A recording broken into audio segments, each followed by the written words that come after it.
I don't. How are we alive? I think that question. They're back somewhere safe. Come on. Oh, and the other thing that we remember from last week is the fact that Seamus O'Callaghan has got a girl preggers in the apocalypse.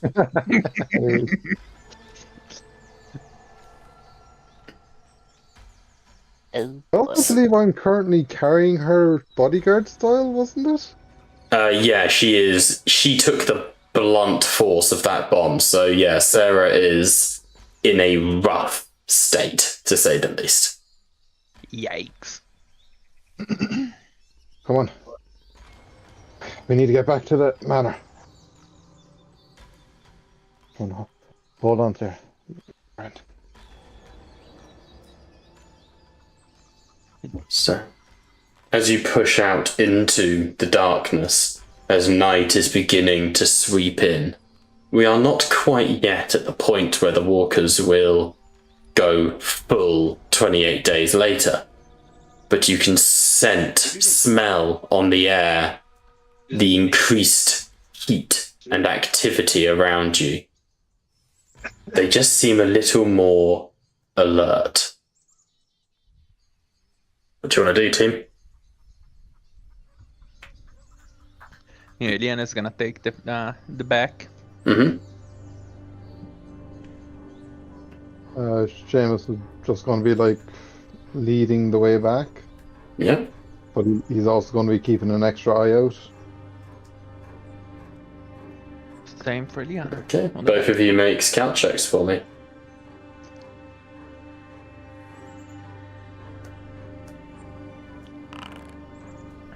Bam!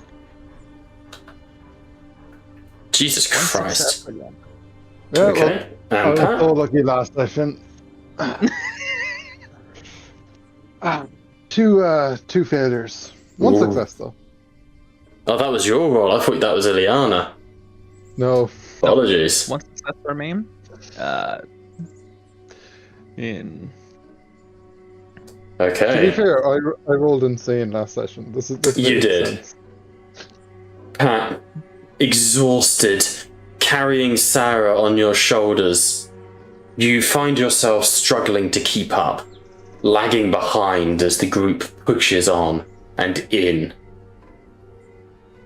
You find before you can call out to them, you try to, but you're so heavy with, well, her weight and your own that your legs tremble and you don't see the walker stepping up behind you. What the fuck?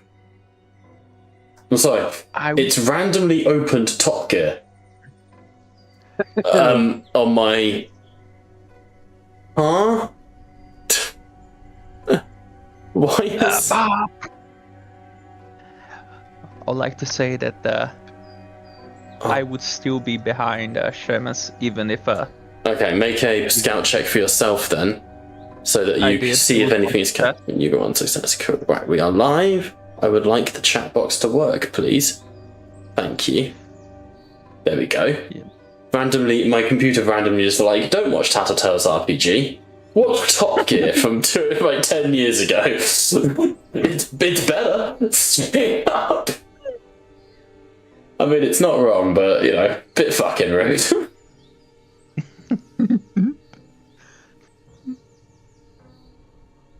Fuck's sake. Okay.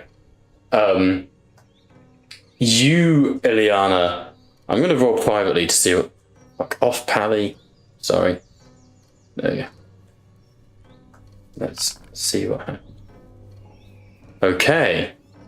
Before I reveal to Pat what's going on, Ileana, you see, as you're sort of staying back a little bit, you see a walker stumbling out of a side street. No one else has quite spotted it yet. However, it does clue Seamus and stagger towards him, like it's making its way towards him. Am I close enough to attack it? You know, but you could call out to Seamus. Got it. Got it. Hey, guard! You left! Silence. Now we're like, am I close enough to attack? No. Well, he's fucked then. Oof. No. She'll be like, Walker, to the left. Okay, Pat, if you wish to avoid it, make whatever roll you see fit. I think close combat makes the most sense here. Go for it. Oh, we have a Novo. Tonight on Nevermore gear. One success. One success. No failures. I see it. So Novo on the chat goes, tonight on Nevermore gear, Liam can't flirt with the NPCs because he's 12. Pat gets Ileana pregnant, and David has had it up to here with these motherfucking walkers in this motherfucking house.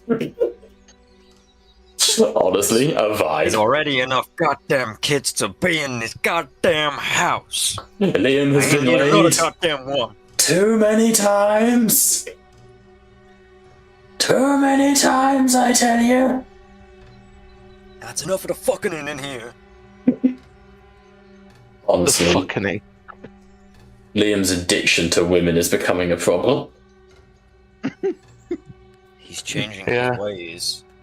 So wonder I I've know. not been told to stay in my own lane. Yet. We're slowly getting through to him. Pat, you're able to turn, and it's almost a comedic scene, because as you swing, Sarah, who's unconscious on your shoulders, you crack the zombie around the face with her boots, and it staggers to the side, and you're able to get a hand free and embed you and crack its head open with your hurley.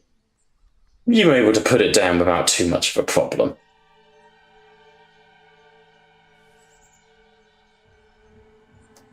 So, Appreciate the heads up. Come on. Yeah, she's not gonna say anything. She's just gonna keep going. okay. Christian would move to deliberately walk beside Ileana, Okay. and he would lean across to her. Don't think that doesn't make up for what you did.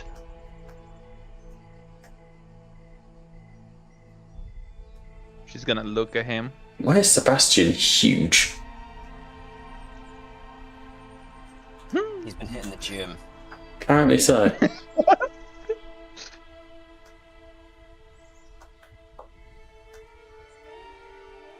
Oh no, it's because he was almost turned into a pancake. Apparently he's the same size as Seamus, but they don't look the same size. I don't know, I'll work it out. So, Ileana, Not because you got border on it? maybe, it could be something like that. So, dropping back, Liam, you're able to catch Ileana as the others forge on ahead. Don't think that doesn't make up for what you did. She's just gonna look him like, you know, with fucking disgust.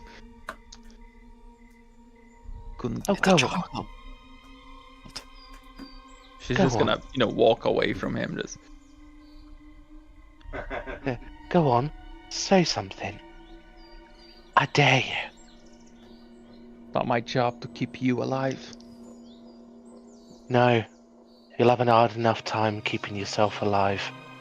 Next time. She's gonna like shake her head, just ignore him.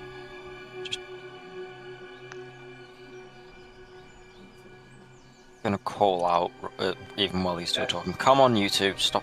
Come on, you two, stop lagging behind. Coming! And Christian would hop, skip, and jump. Like with that concussion, you'd be barely fucking knock yourself out again. Well, hop, skip, and jump as much as possible. Which is limp. Limp forward. Limp. Grim. Crawl and drag. Crawl and drag, that's a dance move I've never done.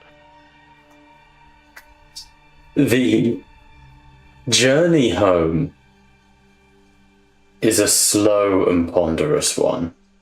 The rain has started, which is far from nice. You can feel yourselves getting just that little bit wearier, that little bit heavier. There's no respite for you. Just one trudging moment into the next.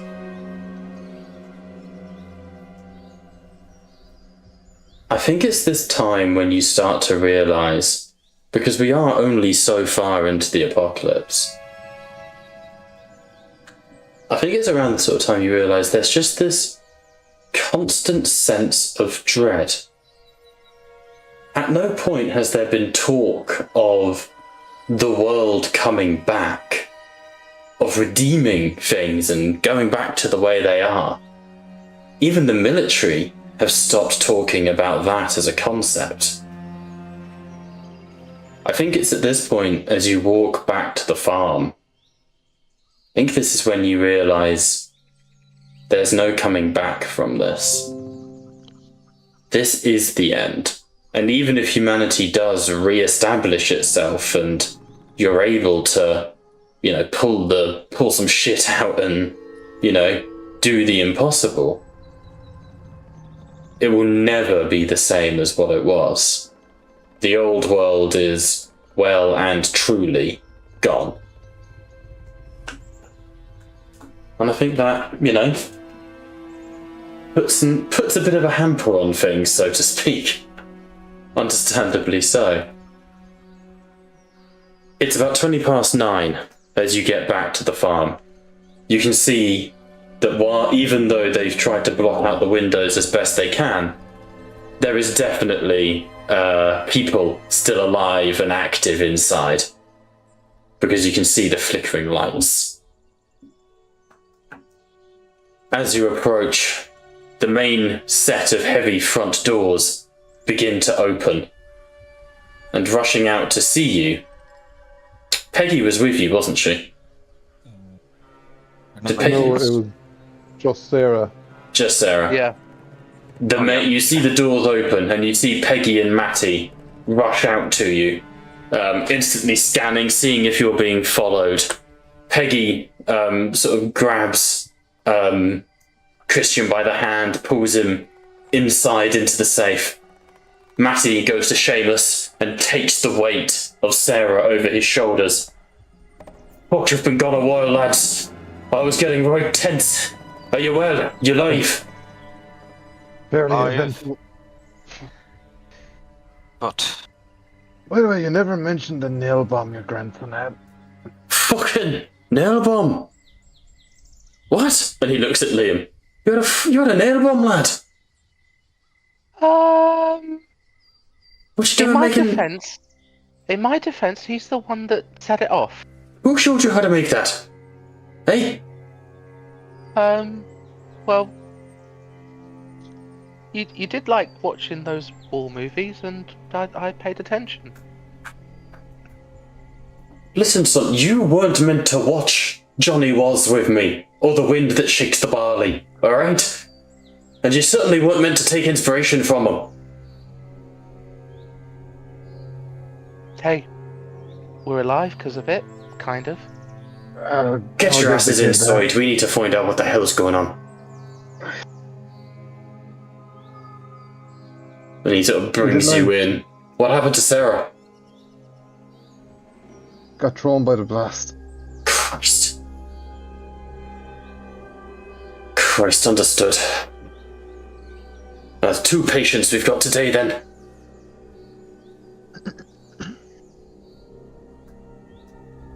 And he brings you inside and he goes, "We're getting set up in the living room. You're all alright to come join us. Do you need food, drink? Are we well?" Could someone help the dog, please? What's wrong with cunt? He's hurt. The explosion threw him back. Fuck, who touched your cunt? Come on, I'll check it out. It's not my fault. No, I'm sure it's not your fault, Chrissy. Alright, I'm sure it's not your fault. Your cunt's a loyal dog. Don't you stress none. Granddad, my hairy cunt's been dribbling all the way home. oh, for fuck's sake! Oh god. Well, the first things first, it turns out your cunt's actually a bite bitch. But no, in legit. Oh no, you don't want to follow with that. No. in legit roleplay, it will be please just help the dog. Right, don't you worry, none. Okay? Dog's gonna get help. Dog's getting help. And he sort of takes the dog inside.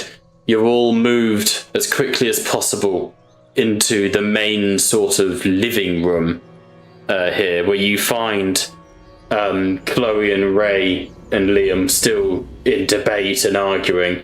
But on the table is Clive, who just looks like shit. He is frothing at the edges of his mouth, the pain so obvious in his eyes, and he's just shaking violently on the table, and you can see that red stain stretching now across his whole right hand side. As you sort of enter in, you see Chloe looks up and goes, "Tell me you've got it." Eliana is gonna take the antibiotics and throw to her, like, Thank the heavens. Alright, come on. Let's get him sorted. we have another patient though. What a fucking dog. No. Sarah. What? This point, Seamus. As you say, Sarah, will- Ray looks up. You fucking what? She's okay. She's not bitten or she's just concussed. And long story short, she doesn't look Fuck. like she's in risk. You got fucking That's go out it. for one night and you get... And you see Ray sort of belligerently comes, helps sort of take Sarah from Matty, who has to like show him how to carry her. And he gets Sarah down onto the table next to Clive. What happened?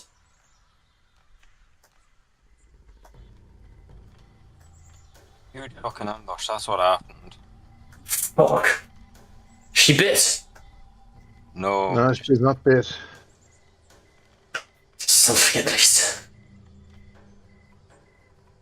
Hey, Who was working on saving? I well, think this is what you Clive, right? guys are now to decide, really.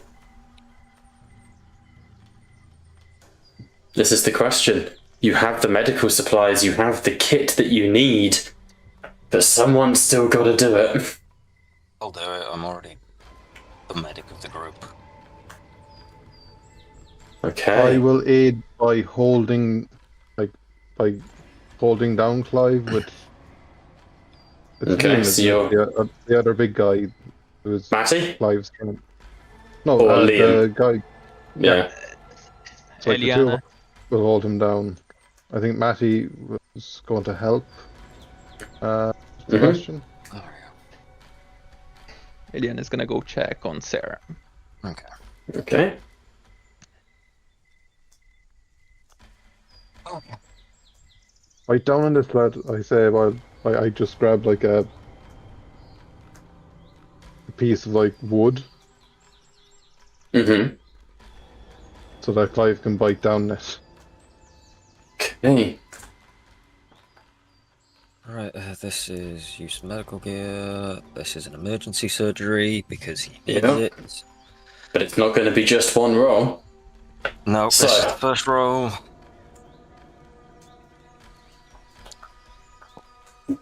Roll number 1. No. I have not asked for rolls. Sorry. Hang on, delete. We will come to this. Oh, fuck.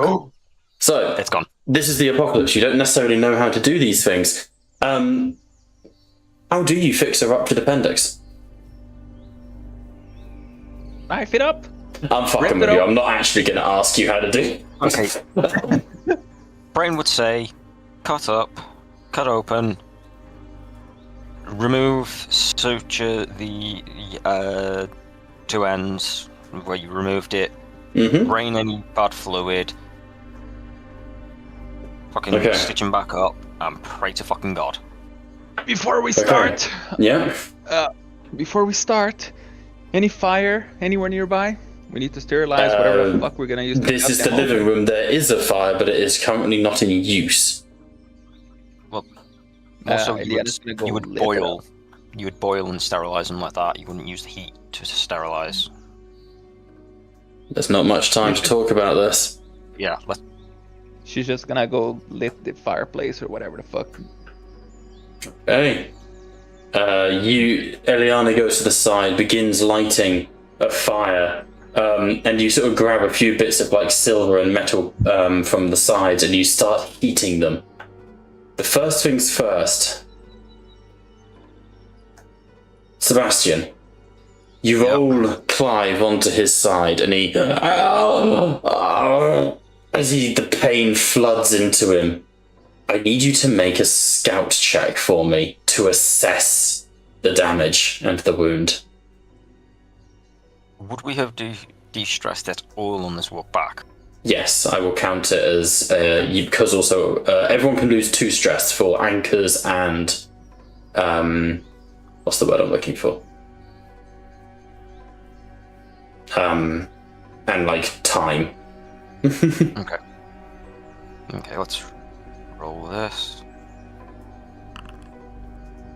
Okay, 2 successes. Okay, 2 successes. Looking down at the injury, it is becoming fetid and infected, but is not yet at a stage where there's nothing you can do. But in order to completely remove the infected area, you're going to have to start cutting away at live skin. So it's no longer just a small problem, in other words.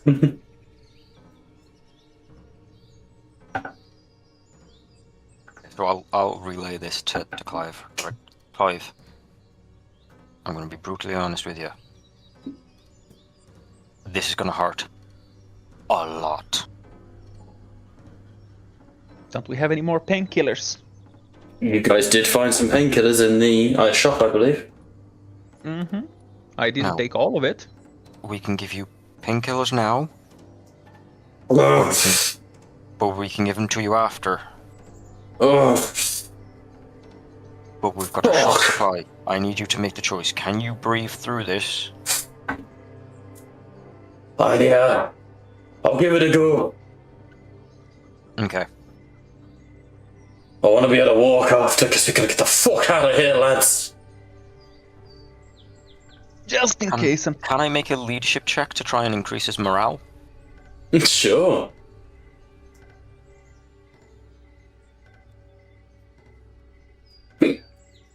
Matty sort of moves over and tries to start help with Sarah. It's equal to nothing. Okay, no successes. No failures. It's pretty tricky to improve the morale for this dude, considering what's about to happen. That's fair. At least there was no failures. Yeah, that's true. So, Okay, Clive. go on. Okay, Clive. We're gonna have to cut in to get Oh. at this. Fuck. It's gonna fucking hurt worse than getting stung in the bollocks by a wasp. Weirdly vivid. Can't be fucking worse than this though, mate. Exactly. This is gonna hurt 10 times worse. Oh, Christ. Because, let's be real, we don't have all the equipment that we could have. We're not a hospital. No, I get it. Just get this fucking thing out of me. This I'm is not the gonna best we can fucking- do for you. I'm not gonna fucking say no now, and I'm sure as hell not gonna fucking sue ya. Just get this shit out of me. Oh, Quick question. Do we have? Can I see if we have any alcohol in the area? There's definitely alcohol Whatever. down in the wine cellar where you guys were before.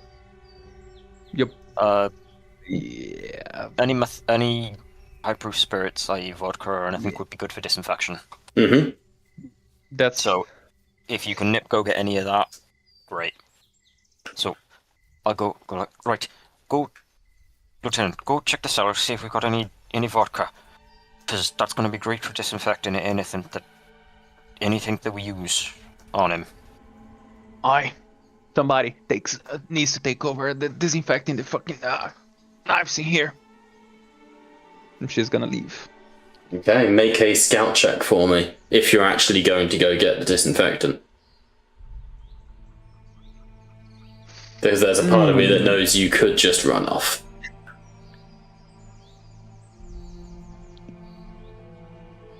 Fuck it, I'll do it. Can find you.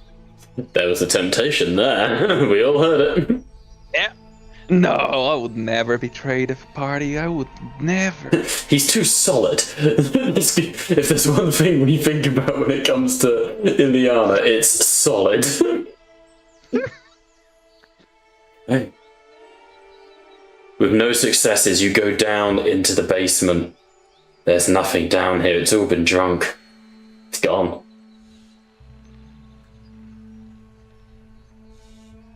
She's gonna Comes just across like, bottles of wine.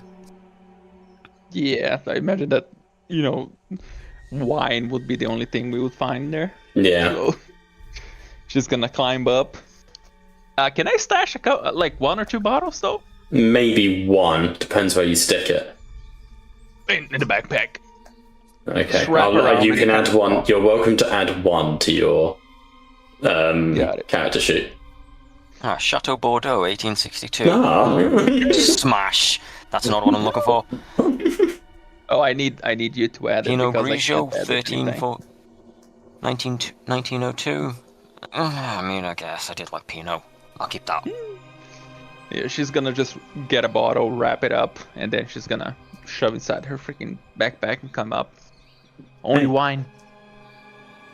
Nothing hard down there. Bollocks. And I'm gonna go check on Sarah. Right. Okay. Somebody. Right. Bring over the knives. Get I'm this. upside down. Let's get this show on the road. The more time we now spend wasting without that. We're at a point where we can't go back now. Let's just get this started and get done with it. Okay. As you sort of move him onto his side, gingerly touching the area where you know you're going to have to operate. If I could find the correct thing I was looking for. There it is. You disinfect the area as best you can. Red wine on red skin. You lean down. You can feel like the heat coming off of his body, the heat being generated from just the pain. You're going to need to make an incision to go straight to the source. This is where I'm going to need your medical check. I'm going to need 3 successes. Okay.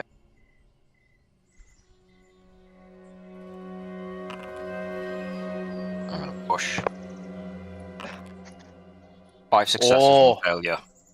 5 successes, 1 failure. I will make a note of the failure. But with the 5 successes, you slide the scalpel that you took in to the skin. It parts it just a little bit too easily for your liking. The pus bubbles up to the surface, and you all step back slightly as the smell hits your noses. This vile, pungent aroma. As the pus seeps out of the wound and down the sides of him, Seamus, you reach over and start wiping it away, trying to keep the wound clean. It is vile. Sebastian, that pus bubbles up against your hand and makes it so hard to operate and work. You need to find a way to drain this wound before you go any deeper. Right. Here's straw. Suck it and spit it. Whoa. Oh, Gabe, No. shut up. Yeah, we don't need to know your I will fetishes. serve you. I'm sorry. We don't kink shame here, but what the fuck? We don't? why do Don't tell Why do Liam. I just hear? Why do I just hear Effie Trinket? I'll first volunteer. Okay. Okay, so with that in mind, I'm gonna tell him to brace, as I will essentially push down on the area and try and force as much, putting the scalpel down and asking it to be sanitized and recleaned. For the next cut, I'm going to try and push as much gunk out of the area as I can, forcing it out until I start to get a clear, so I'm getting clear blood, kind of like you do with a blackhead kind of thing. Yeah, 100%. You use both hands on the side of the ribs, and you feel the ribs give just a little bit spongy under your hands. And as you do so, it sludges up and out of the wound, down the sides. That smell hits you again. And again, you feel yourself retch in your own mouth. But you can see inside now, there's like a little air pocket from where it's bubbled up.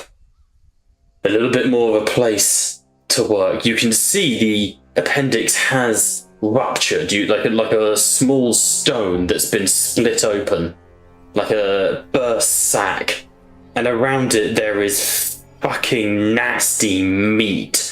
But they don't know what silica is. It's the stuff that holds you together, essentially. It's why your organs aren't just free floating. In order to get to the appendix, you're going to need to strip away the silica.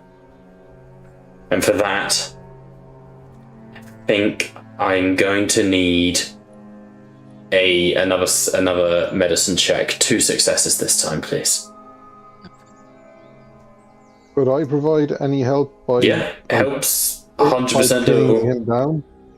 Yeah, help is 100% doable. Liam, what are you doing at this point as well? I think that... I think Christian is trying not to gag, but he would be watching in sort of morbid curiosity. That's as best as I got. So am I getting a help dice from Pat, am I? Yep. Yep. Okay, let's roll this. 4 successes, no failures. Okay. Fucking go.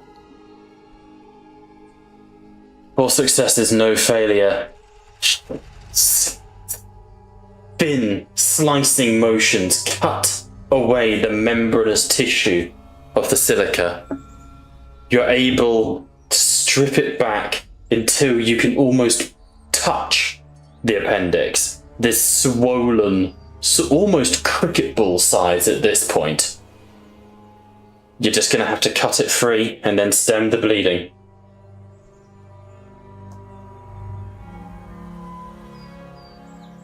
Okay.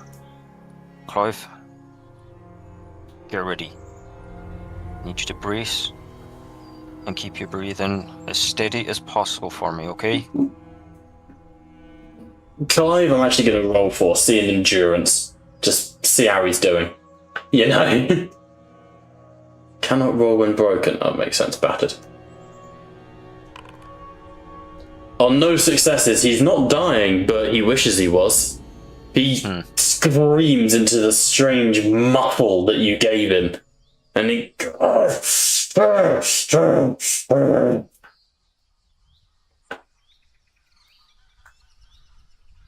Hang in there, lad. Come on, Sebastian, hurry it up. Right. Do you need a medicine check to get this thing cut out? This will be the biggest medicine check. Yes, please. I'm not going to tell you how many successes you need, but I will write it down. Then show the camera. I will give a help action again. Okay. And Try and help by showing the holding down camera. his legs.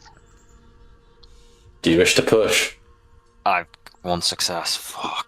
1 success. You slide the scalpel in. You try to go behind the appendix, but you slice into it slightly, and blood fills the wound, beginning to bubble up into the wound. I will allow you to make another check to do the same thing, but the difficulty has now increased. So, again, 1 help action? Mm-hmm. Or did Believe Christian so. say he was given 1?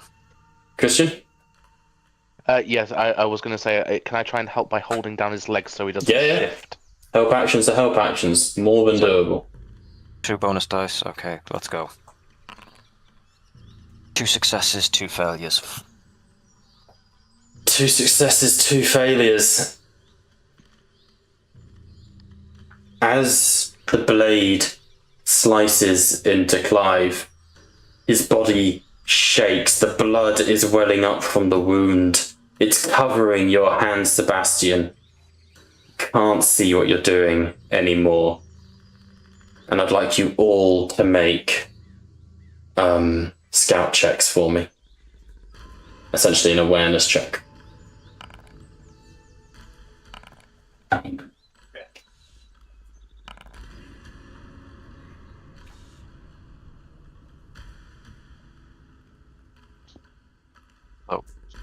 Since I'm not helping, I don't need to, right? Yeah, well, do so anyway. For the sake of hearing stuff. Okay, so while all this is going on, I'm just gonna shout out. Can somebody just use a towel, try and soak up all this blood? I can't see what I'm fucking doing. Why let go? He's gonna punch you in the face. Yeah, I'm not meaning you, Seamus. Anybody else? Just need a towel to fucking soak up some of the blood in here. As you're calling for a towel to soak up the blood, Seamus, you're holding the arms down, and even as you say it, you realise there's no need to pin the arms anymore. He's gone still, and there's no sounds of muffled pain coming from him. The blood seeps down the side of his body, dripping off the table. Seamus will share a quick look with Liam, Clive's friend who's holding the other arm, and just shake his head.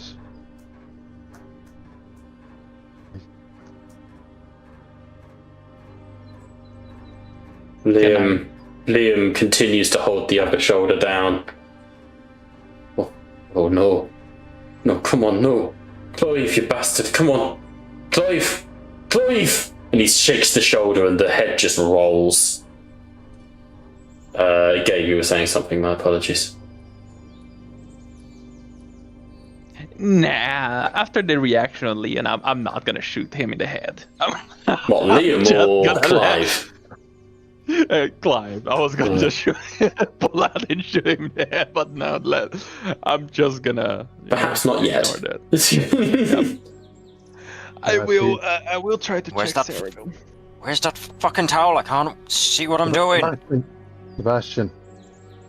He's gone. He can't be fucking gone. He's gone. I am not letting him die.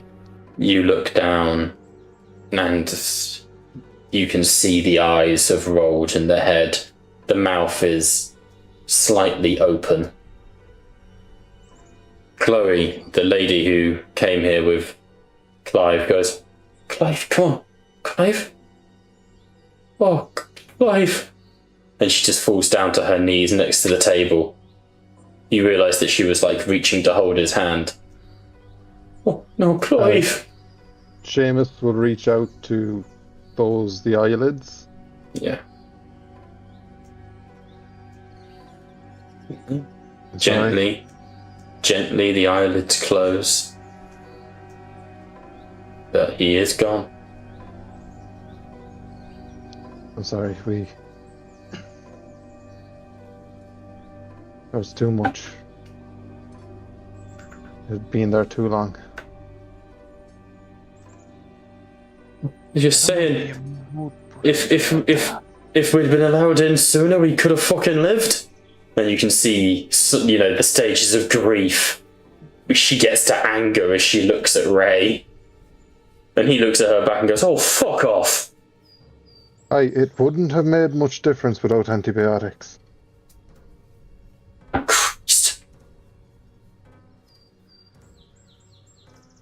Ray I wouldn't like to interrupt you guys, but I'll be honest with you. We should probably get him outside. What do you mean, get him outside? Place for attack, earlier not. Look, the old lad who lived here, he turned, but there was no sign of a bite anywhere. Well, he must have been bit. That's how it happens.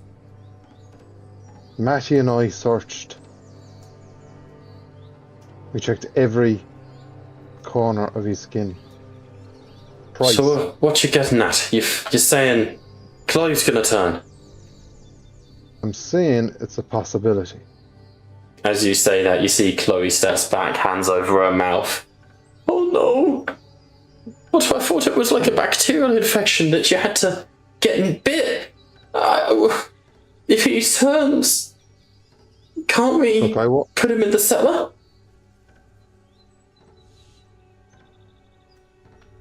He's gone. Pass.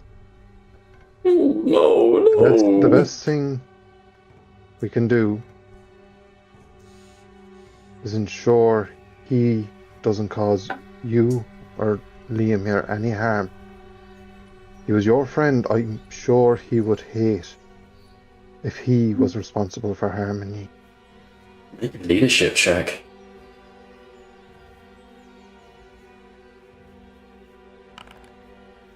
I will push. Oh, 1 success, 2 failures. Can I move Sarah a little bit far away from the body? You can pull her back a little bit, yeah. But there's no sign yet of Liam turning. Yeah. I owe her, so I'm not the one. I know it's a horrible thing what I'm asking, Oh, say that again. what I'm suggesting. But look, we know those things can't move without a head. Oh, she pukes in her mouth and turns away. Look, I won't ask you to do it, lad. I just ask you don't hate me if I do. No, hey. I get it, you gotta do what you gotta do. Just... I can't be in here when you do it. And Chloe... Oh, that's Matty. He hasn't changed at heart. Chloe rushes out of the room into, like, the library area. I will call Matty to, like, bring Clive out of the room so we're not doing this. Matty goes, there's no immediate rush. He ain't turning right now, and we have another patient. I'm worried Oh. there's no telling when. Oh, fuck's sake. She's just gonna shoot him in the head. I put down the gun. Isn't that loud? No, attract hold on. anything? If I may, Oh, Ileana hold declared on. it. No, she's not. Yeah. Do you want, I will give you one chance to retcon, Gabe. Otherwise, I have a scene. Actually, no. Bob, I'm gonna have to message you about something. Please do.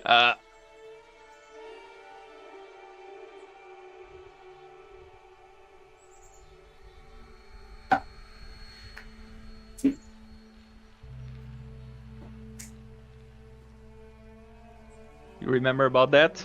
Yeah, no, I know. That's the scene. Mm-hmm. Yeah, so she's... Just because I know that doesn't mean Ileana does. Yeah. No, she clearly knows about that. I mean... Okay. Yeah. So, She's do you wish to shoot Clive in the head? No. Fuck, no, she's not gonna do it. Okay. You see, Ileana, you feel the hilt of your gun, the holster, but you don't draw and fire. Matty looks up and goes, "We deal with him in a minute. Sarah, can you hear me, girl?" And Sarah's head rolls. "Oh, I want to call it Benji." And you see she's like heavily out of it, and Ray sort of looks around. "What's up with her? What happened exactly?" She's concussed. Alright. So, Sebastian, how are you feeling? Obviously you've lost the patient, how are you feeling? Kind of just sat, like, slumped, just staring at the blood staining his hands, just like out of it. Like the world is just like everybody's just talking, but it's just like that. You know when you get that buzz in your ear that just gets loud. I don't know what the fucking Yeah, like the name for it is, tinnitus. but yeah, the tinnitus effect. It's just that as he stares at his hands as they're shaking. Yeah.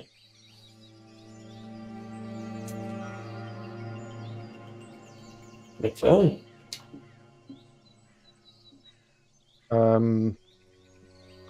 Seamus is going to be quiet, Mm-hmm. Wise. but he will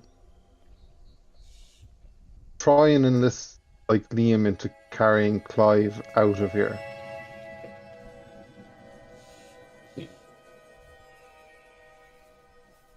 Just he doesn't want any possibility of Clive turning near Sarah. Sounds. He's like, come on, let's get him someplace better than this table. And like he'll carry Clive out into one of the other rooms.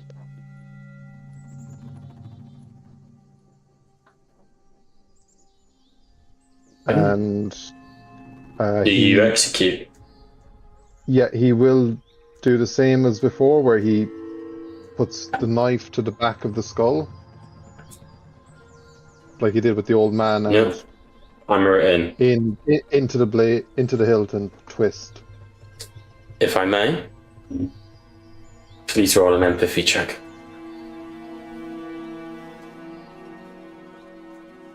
Doesn't get easier. No. 2 successes. You slowly push the knife in, up the base of the neck and into the brain.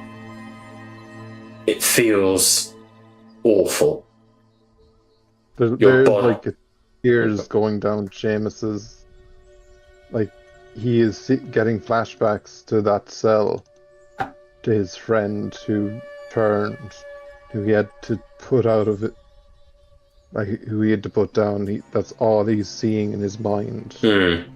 If he does this isn't something he takes joy in, that he enjoys, but it is his duty. He is responsible for safety. He needs to do this to keep others safe. Absolutely. And as you do that, it just feels too easy. Not the actual act, but the fact that the blade is ready and sharp. There's no resistance as you push in past the head. Liam, how are you reacting to this?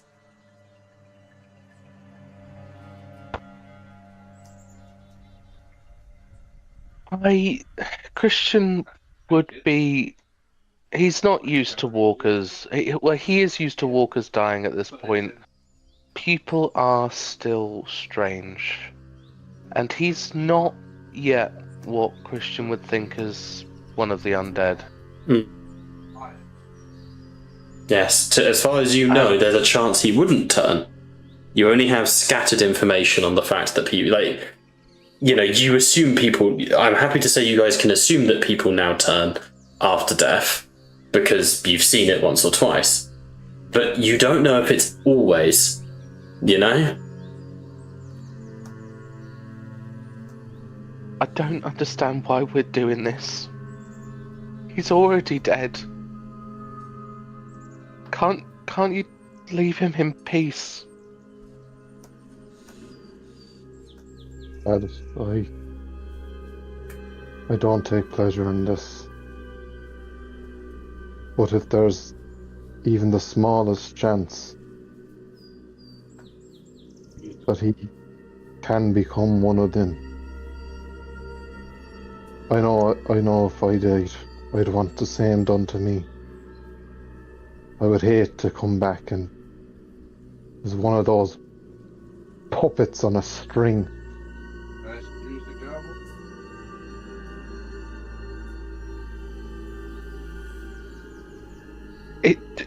It feels wrong. He hasn't done anything. Lad, this should never feel right.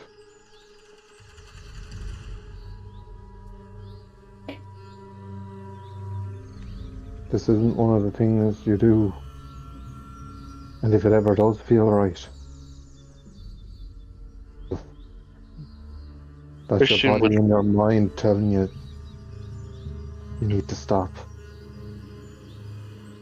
Christian would turn to his left and see what I would assume is an almost broken look from Sebastian.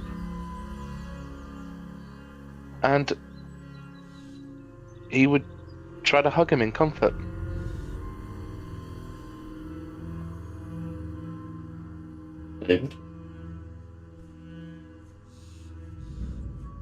He would flinch at the sudden touch, having been just lost in his own thought. It's just like, what have I done, Christy? What have I done? Why didn't it work? We had everything. He didn't have much of a chance in the first place. At least we tried. No one else would have.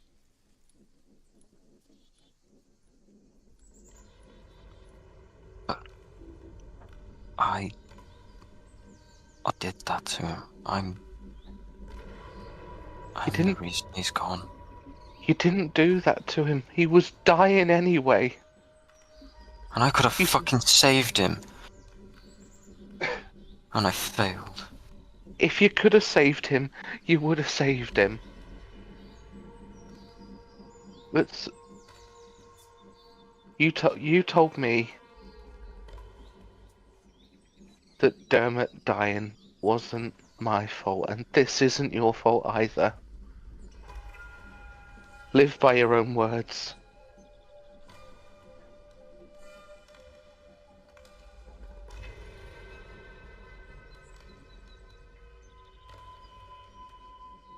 No one else tried. No one else went to get everything that we could to make sure he had a chance.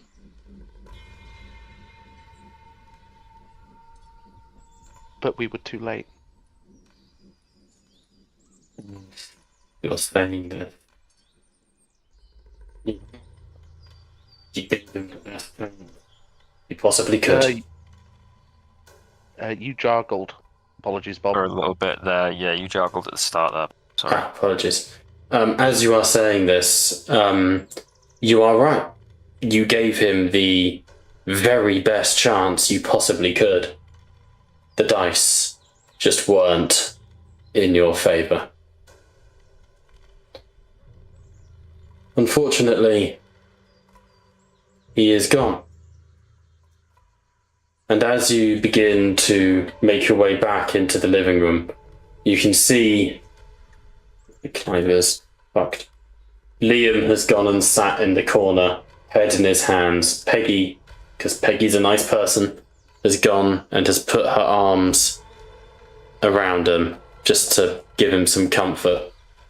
Matty is sat nearby at a writing desk, just rubbing his hands together, clearly tears in his eyes. Sarah is awake and looking a bit stronger, bit bruised, but stronger. You can see that Ray is holding her hand, but she's on her side slightly and her head is lolling as she looks over at Seamus. What would you like to do? Seamus will head to the table. Mm-hmm. How are you feeling, Sarah? Oh, like shite. Like shite. You took a nasty blow. Hey, I'm alive though. I'm still alive. Just about. Sure.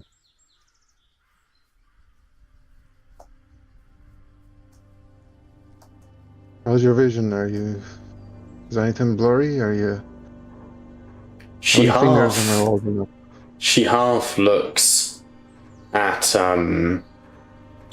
Ray and says, I think I'm seeing a lot clearer than I was.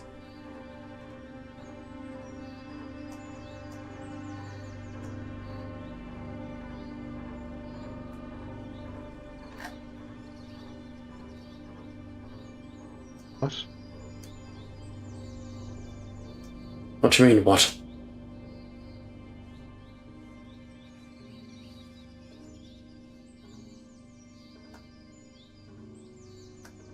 That's good to hear.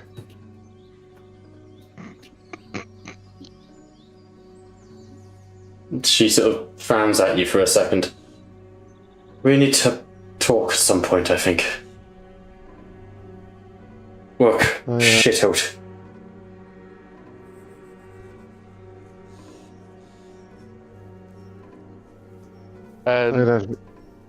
Sorry, I didn't realise that Clive's corpse wasn't there. I do beg pardon. No, that's been taken away and dealt with. Dealt with. Mm. Damn. That would be an idea. She breathes out deeply. Christ almighty. And she sort of lays her head back. I think I'm gonna have a kip if that's alright by yous.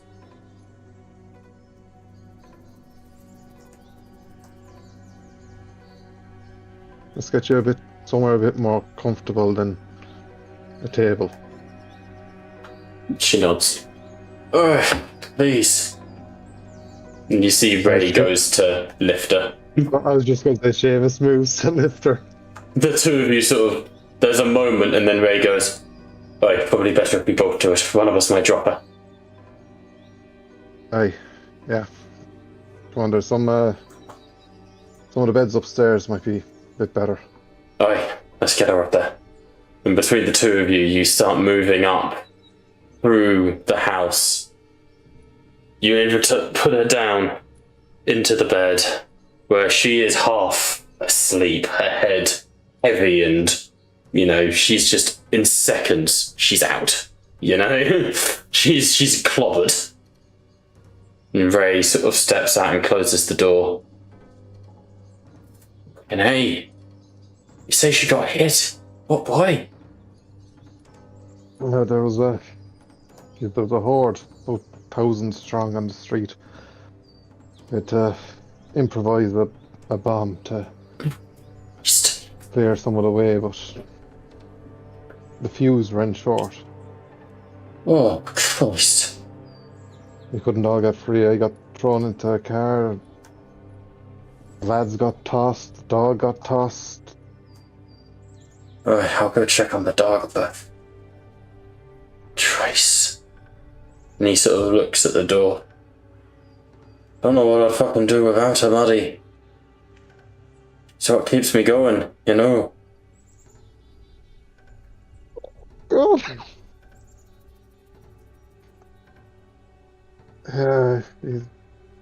He's one of a kind. Say that again. Well, Ray lowers his head. What the fuck I'm doing, Seamus? I was trying to be in charge, be this leader, and, you know, trying to protect our own and all this. And that man down there's dead because of it. I fucked up, man. I fucked up. And I fucked up bad. We're never going to make all the right choices, Ray. The only thing we can do is do what's right for us. What am I supposed to do? What am I supposed to do? If she dies, that's my fault too. And I've killed the only good thing that's happened to me in years. I haven't even told her I love her.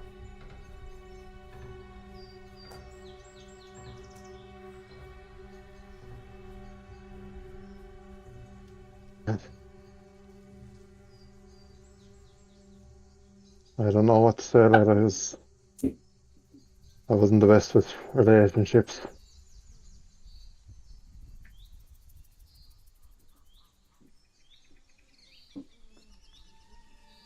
Alright, well, I appreciate you as trying. Oh, Seamus. This new lot you've jacked us up with, what do you make of them? What were they like? Kid, he's like a feckin' psycho. Both kids look like feckin' psychos to me. And that soldier, she's... Oh. Hey, look. From what I've heard from Matty and just overhearing those two lads, those kids have been through a lot. I'm sure they have. It would change anyone. As for the soldier, I fucking don't know what to make of her. One moment there's something courageous, the next you're wondering if she's even there. Oh, Christ. What the fuck do we do? I've heard about the military camp. I mean, that might be our fucking salvation. What do you reckon? But we've got Sarah injured now. It seems they came from there. Matty said his wife is still in the camp. But they're out searching for a friend's sister or something. Gotcha. Meant to be holed up at the church. Oh, Christ. Gotcha. Going to the church is an option, I suppose. Gives us something to do, like. It's a good waypoint, and honestly, I don't know how much longer this manor's going to go unnoticed. It's not about getting noticed. We're running out of food, supplies, and we're not in a good position at the best of times.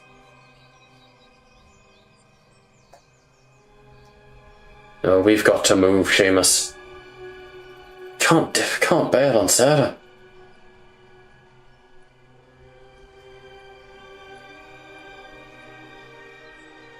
Aye, but decisions like that need to be made by everyone. Aye, I suppose you're right. Let's wait for Sarah to recover a bit. I suppose you're right. Oh, Christ. Alright.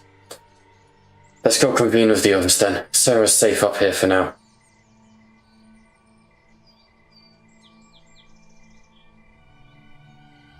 And he will, at least, head back down. I'm just going to do a quick one over of the other rooms, Ray. Oh, Can't be too right. safe. Bye. Stay safe. Seamus is going to walk around the top floor. He will check the rooms for any other surprises that could have hidden here in the weeks. But he will be combing his fingers through his hair. It's like, oh, fuck, what the fuck?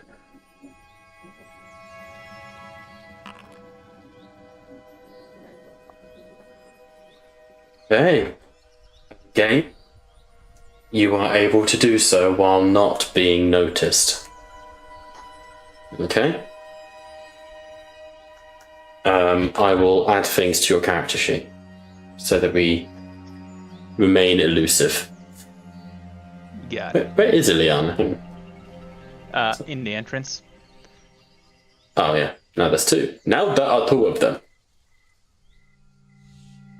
What? It's because I was adding you. Oh, it's the dog. Fuck, that scared the fuck out of me. Did I just walk the fucking undead? Okay. You are able to find. I'll send you something. Reggie, what you doing? Got it. Nothing.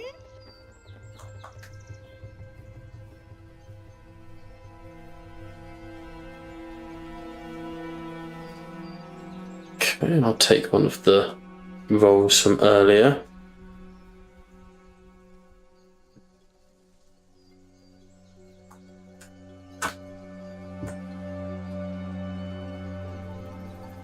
There you go. Seamus, as you search the upper floors Everything seems to be in the clear. There are no walkers nearby. For now.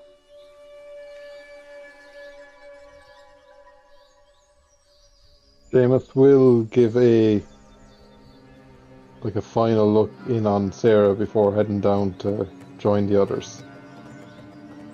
Sarah is half conscious if you wish to engage.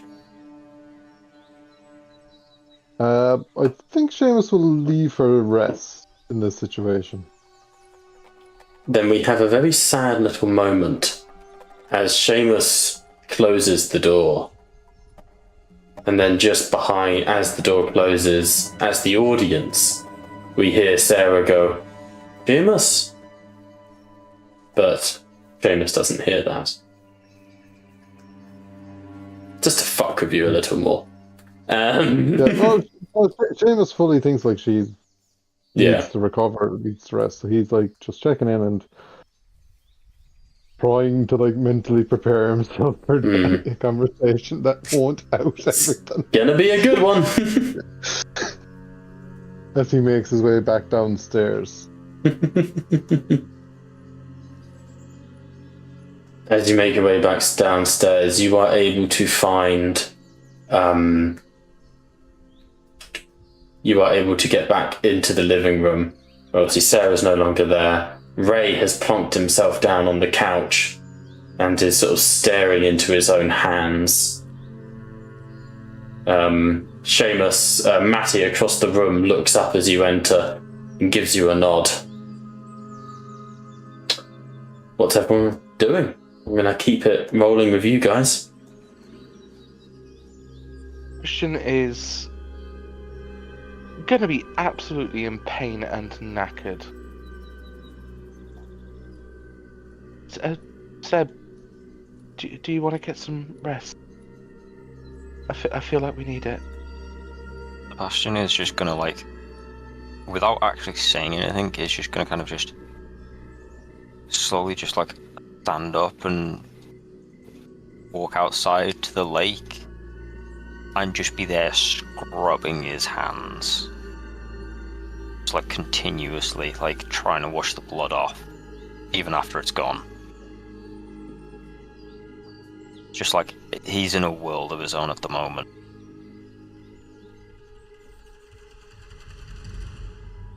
If Seamus sees like Sebastian heading out the door as he comes down the stairs, he will follow him outside. Like, night is not the time to be outside by yourself. Christian doesn't even know how to confront his own demons with this at the moment, and he's gonna go try and take comfort from his dog and just rest.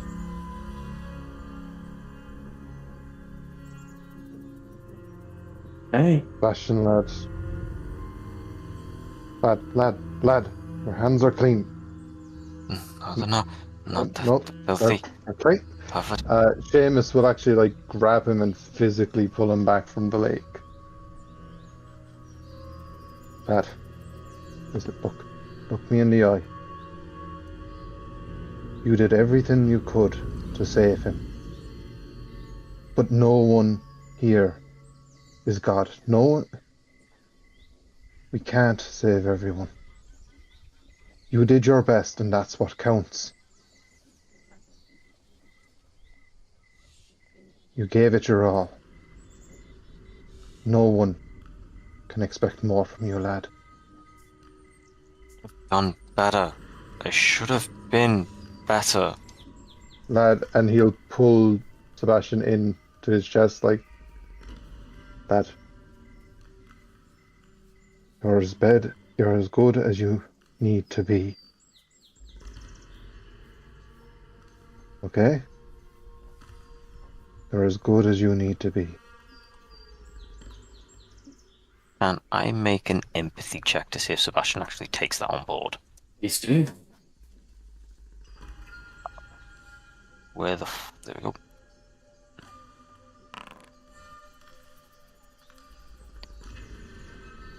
Okay. Fine. Okay?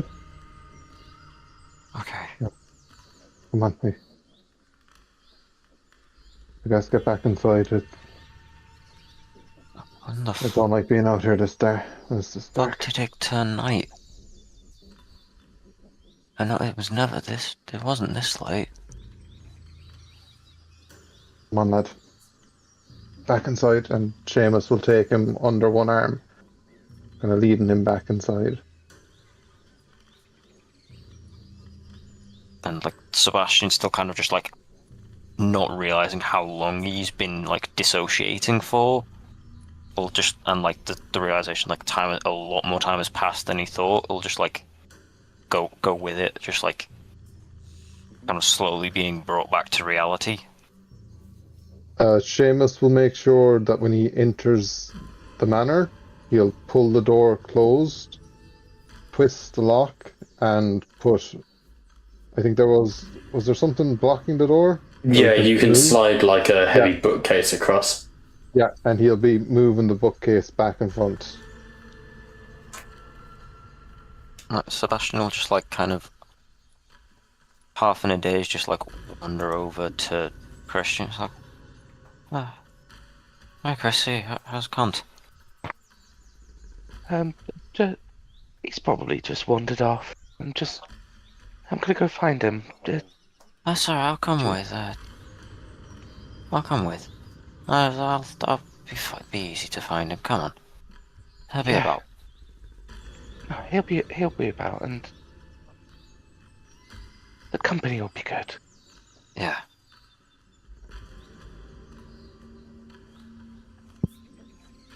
And all you hear is echoes throughout the house. Can't!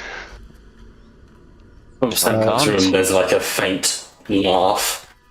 You know? Seamus will enter kind of sentry mode almost. Mm-hmm. He needs to keep busy at the moment. Yeah. So he's going around to all like the doors, making sure they're fully locked and blocked. Who can't? And he's also going to head to the cellar to try and block the window that the one that you guys came in originally. That Liam climbed through. Yeah. So he's going to head down to the cellar to block that off. Okay.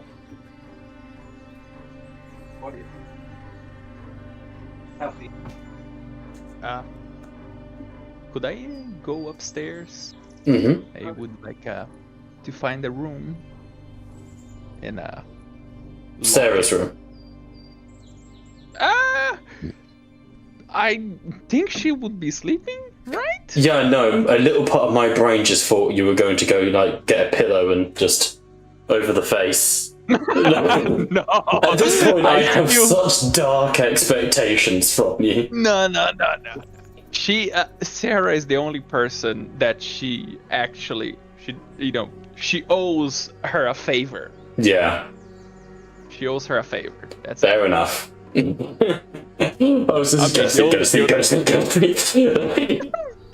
No. The other person that she owed a favor for pulling her out of a helicopter kind of got, eaten alive. So she doesn't have anybody other than her. So, oops. She's just gonna go find herself a room because I gotta leave in 9 minutes. Yeah, you said you had to be a bit shorter. In that case, is there anything for you, Gabe, that you want to do before you have to go? Because I believe you're popping up for a little while, but you were planning on... No, you weren't going to be able to come back, were you? I don't think I'll be able to No, that's fine. So is there anything we can do for your character before you go? Like, is there any interaction you want to have?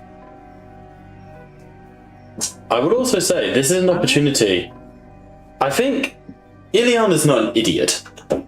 A cat, certainly, but not an idiot. I think she knows. Have an interaction. I think she knows that that she's on thin ice with these people. Yep. That's why. As you go up into that room, Ileana, I want you to roll me a check. Now, this is a private check to me. It is an endure check. But what do you have in empathy? What is your empathy stat? 2. 2. And what do you have in endurance? 0. Okay. What do you have in strength then? Your main stat? 3. 3. In that case, please can you just roll me 1d6, as I would like you to make an endurance check but reduce your dice by your empathy. Got it.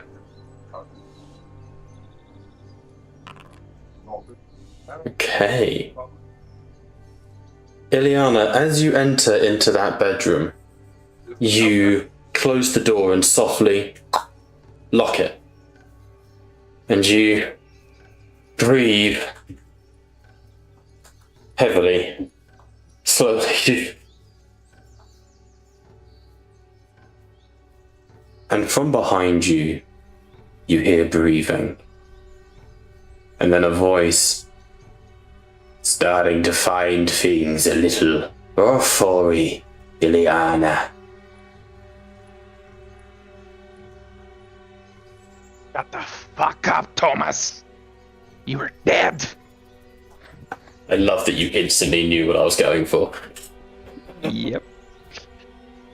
Oh no, love. No, I ain't being fucking quiet. I'm still in the wreckage, Ileana. I didn't get pulled free, only you. I'm still alive, you bitch. And your mind flashes as you bang your head into the door. The burning smell of rotting meat. The cooking as the flames lap at your shins. You can hear these strangers headed towards you. Tiamat and the others. But they can't make it. They're not going to get to you in time. The walkers are going to get to you, not them. You need something to block up the exit, the entrance to the helicopter. Your legs are free. You're strapped into the rear bit of the helicopter, but your legs are free behind the glass of the cockpit. And you turn and look at Thomas, the undead Thomas, who stands in the room with you.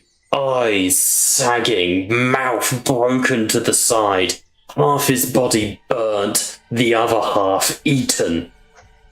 But the wounds are to his back. And you close your eyes as you remember kicking him again and again, his jaw breaking under your boot, until his body filled the gap and the dead sank into him. But at least you were safe inside the helicopter.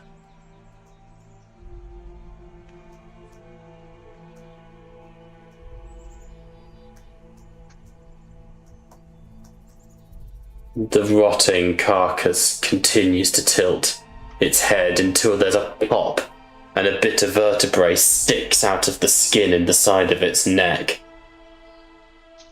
What's wrong? No. Feeling nervous?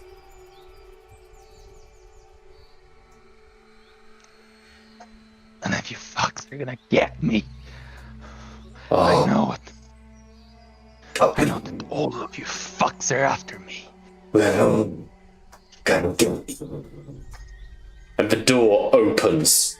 Not truly, but something pushes through it and you scream and stagger back against the wall as, dragging a fire axe, the twisted body of Dermot moves towards you.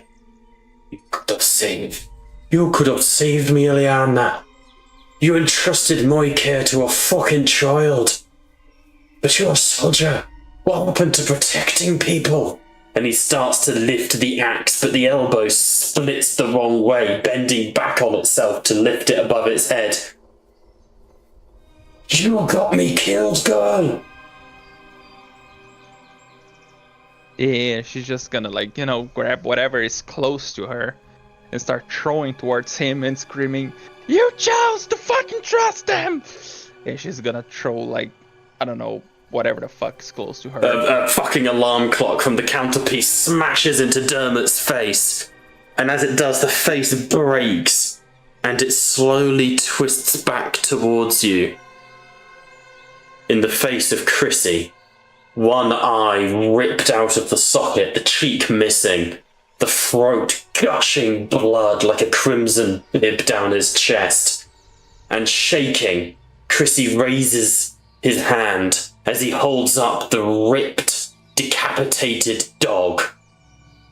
You left me to fucking die? I'm a kid, and you left me to die? How can you look at yourself in the mirror? You're not a fucking kid. You don't fucking... You are not a kid, you're a fucking psychopath! You think I don't know? All three geists begin to move closer towards you, dragging themselves across the room. You would be one of us, you psycho bitch. You would become one of us, become like us. This new world, it ain't for people like them. It's for people like us. You want to do something right for a change, Ileana? You gotta make more of us. And Dermot goes to the wall and raises the fire axe, the wall that separates you from Sarah, and he beds the axe in the wall. Kill the girl. And Liam's head, Chrissy's head turns. Alright, that'll do it. Kill the girl. And slowly Thomas's face looms in till it's an inch away from yours. His lip blisters and blood drips from broken, crooked, yellow teeth. Kill the girl. What are you gonna do? No. I am not like you. I will live, and I'll show you facts. I'll show you. You're all wrong. As you swing and scream, I'll show you. The apparitions fade. There's a smashed alarm clock on the other side of the wall. And you realise that in your hands you're holding a revolver, and you can taste the metal in your mouth. And shaking, you pull it out of your mouth, a thin trail of saliva connecting your lips to it. Your mind is your own, Gabe. For now. She's gonna be shaking. She's gonna be like... I know it. I know I'm alone. I know they'll come. And is there any heavy object that I can barricade the door with? Yeah, you could just push the bed across the door if you like, something along those lines. Yeah, she'll do that. She'll Okay. barricade the door. And she's gonna drink the whole fucking bottle. Yeah, She's gonna- drinking yourself into an absolute stupor. Eventually, Ileana just completely blacks out on her bed.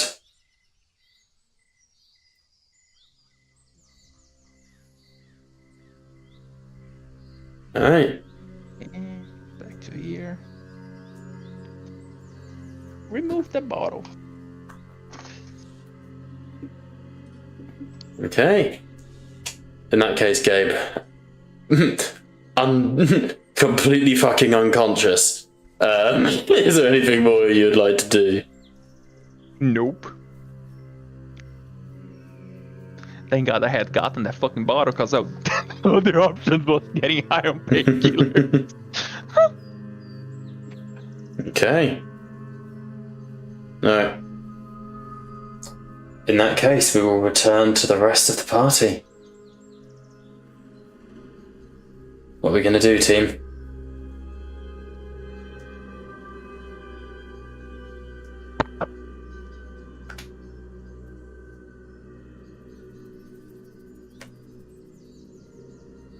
Do we just want to? We can just take a rest if you want. Start recovering stress. Start recovering health. Christian was going to look for Ileana. Ah, okay. Okay. Gabe, you feeling up for this? Oh shit! I've still got some time, so let's go. Alright, let's fucking roll. Christian, you find Ileana, but the door is wedged shut. You can open it like a little way, but you're then gonna have to, push it open.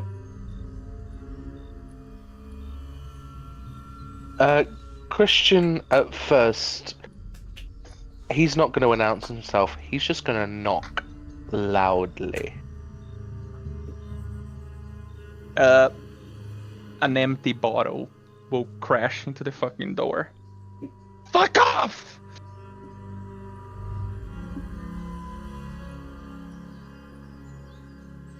Christian would still open the door. So, here's open as the heavy sort of bed shifts, and Ileana, you feel your body shudder. This kid's, fair play to him. A bit stronger than he looks. Gonna try and squeeze through the gap. Yeah, sounds good. Squeezing in through the gap, you find Ileana on the bed, just drenched in sweat, a little bit of her own piss, blood, because it is that time of the month. And you can see the room is a tip, like she's been assaulted in here. She's been fighting. She hasn't been, but it looks that way. Oh, I see you've I see you're comfortable. She's gonna get up from the bed, grab the pistol, and just Shoots Liam. she grabbed no, Front shots to the She chest. out. No, Just breathe. you and I and Christian would lean back and close the door.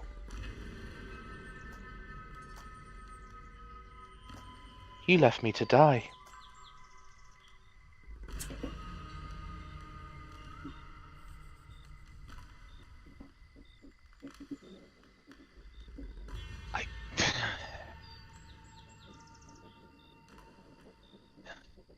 I don't care.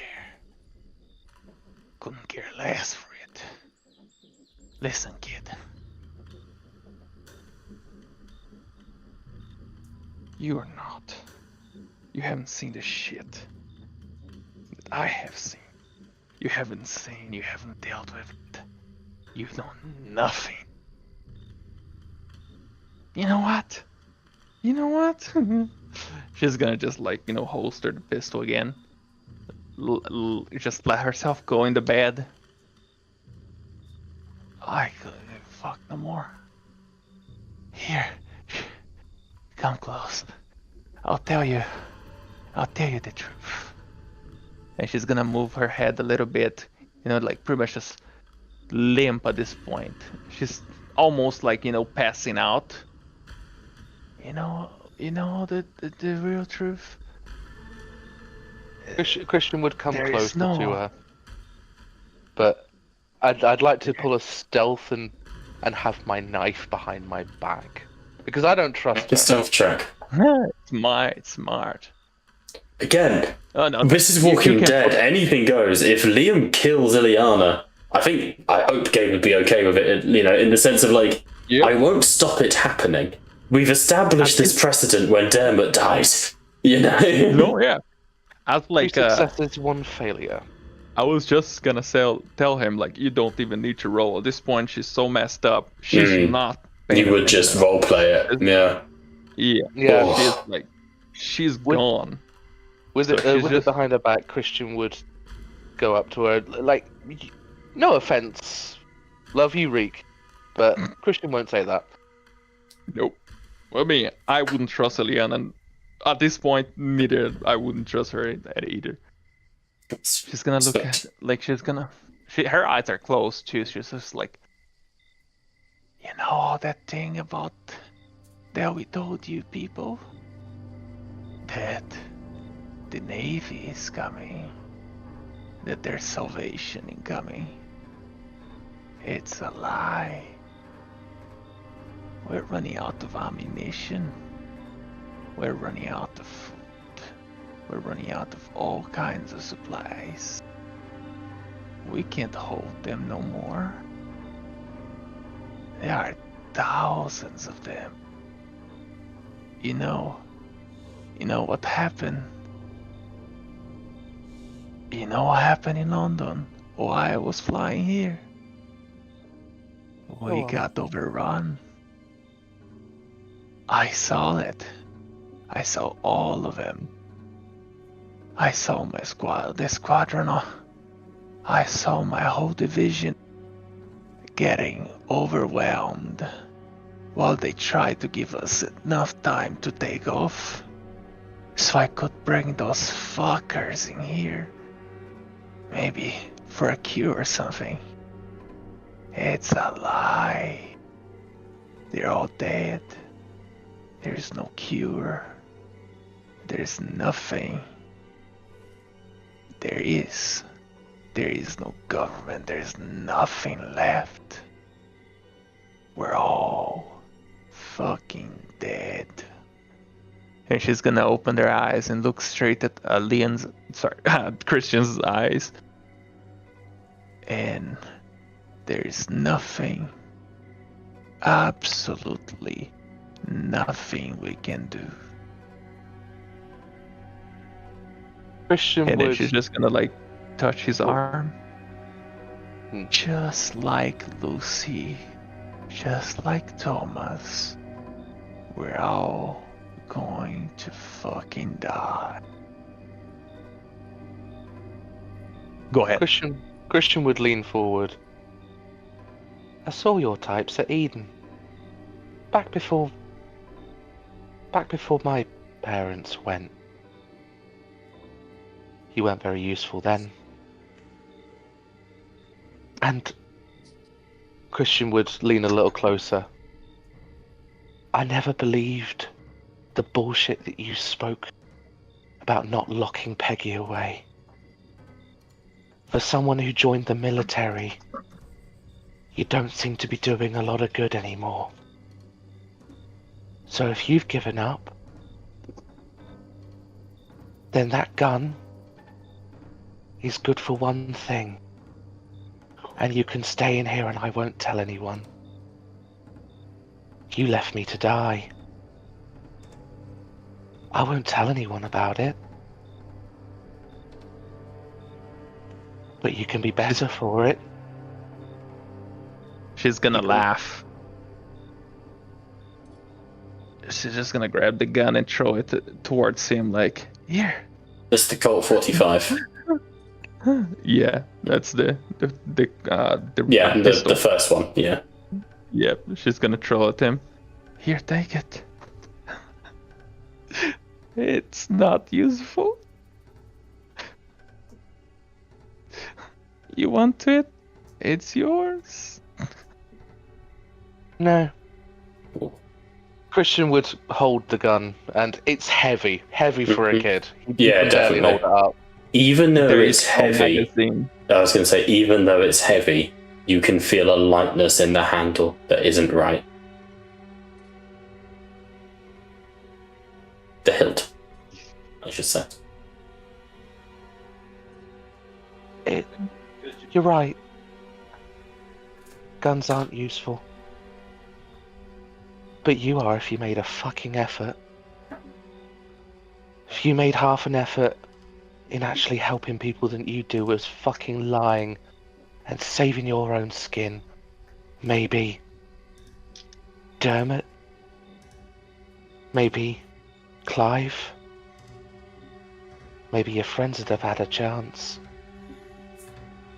See, And Christian, if I may, as Christian is saying this, maybe your friends would have had a chance, and is leaning in behind Christian, Clive, his eyes gone, the empty sockets weeping black oil into his mouth where it curdles and froths into pus that drops down to his neck. It's just watching you.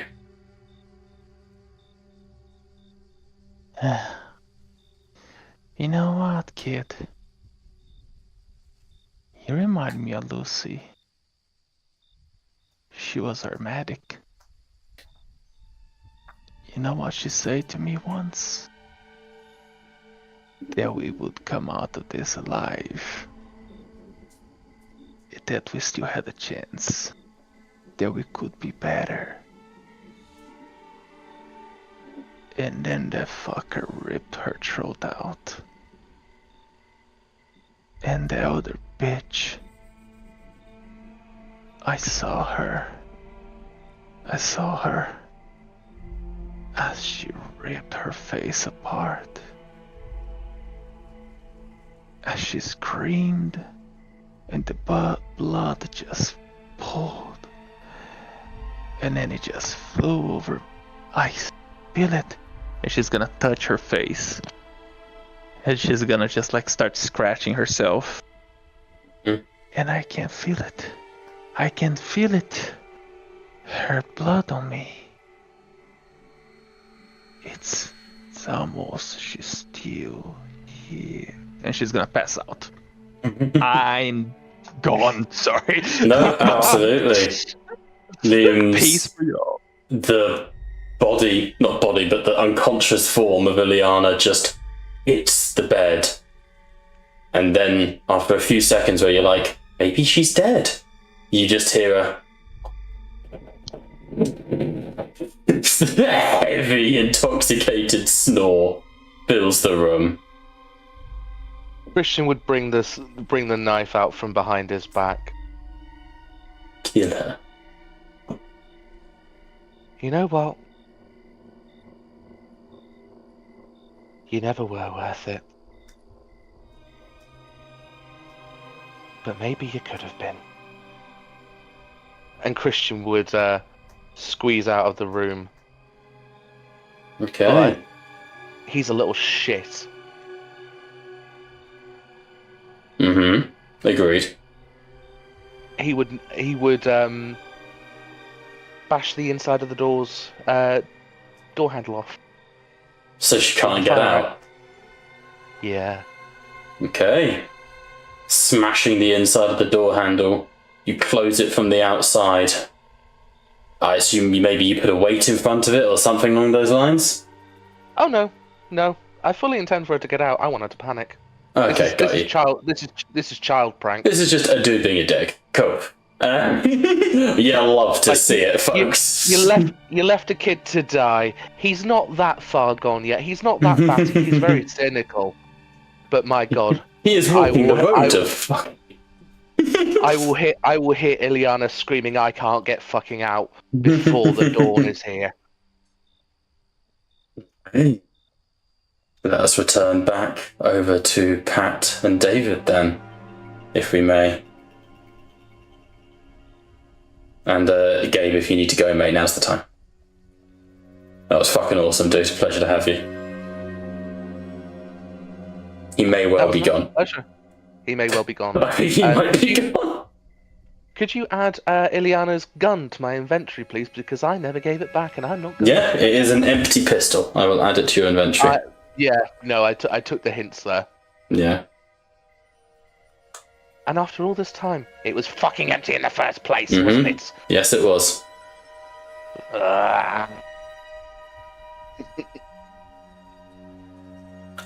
You little Brazilian shit. Harsh. Actually, would it be better if we took our break there, or is there anything Gabe and David you guys want to do before we take our break? Nothing important for me. Is it worth taking our break then, and then coming back to this as and like having a think of what to do next over the break? Yeah, we can do that. I'd say so. Amazing. All right, in that case, let's find OBS for a start. Realise you've neglected chat, but it's okay. Nova and Kaleem have been vibing. In that case, we will be right back. Bye for now.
All We can right, also we make more are. ideas for you. Yeah, we are back then. Don't worry about Warhammer names right now. We'll come back to that.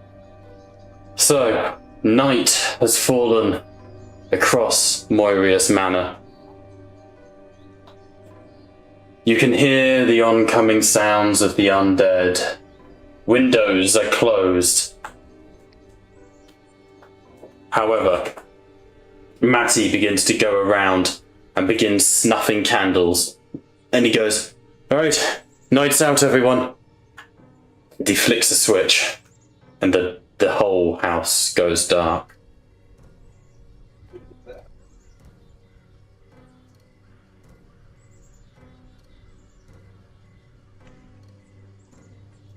What do you want to do, Tim?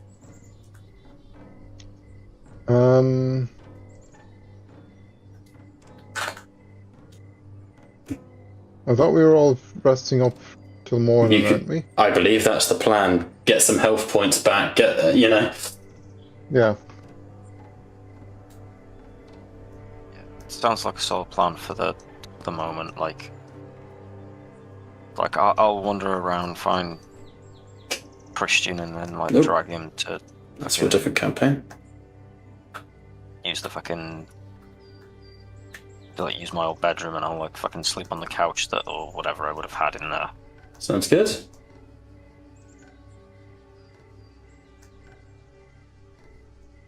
Famous will. I'm assuming it's like a big enough manor that there's multiple bedrooms. Oh, definitely, yeah. But he'll take one that's close to Sarah's, but not like too close. Yeah, that's fine. You could take. There's the one next to Sarah's is unfortunately, what's the word? Being filled by Ileana. However, you could. There is one opposite hers that you could use. You mean that's the one occupied, he- Bob? Yeah, but also filled. That's a term, isn't it? Well. I mean, it works. I would just. My brain was just like, does he mean occupied? Yeah, it is also occupied.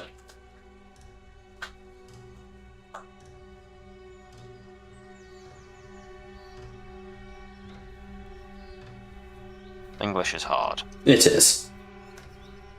So you're able to find a room opposite Sarah's. That's where Pat's going to settle down. Everyone else? But like I said, I'd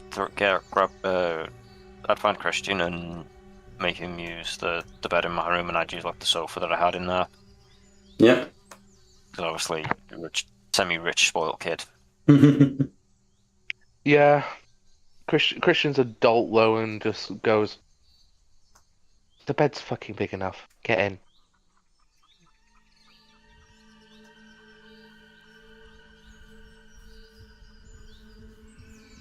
Yeah, but you gotta remember, Christy.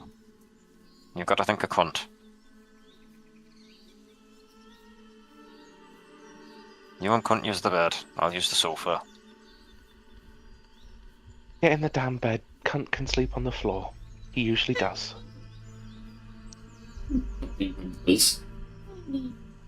Alright. Fucking no stealing the duvet, though. Fucking cold enough outside as it is, don't want to be cold in here as well. Stealing? Mine now.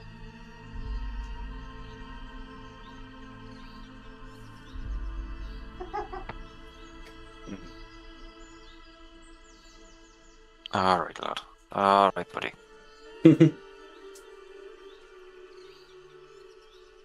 I just need to fucking sleep, mate.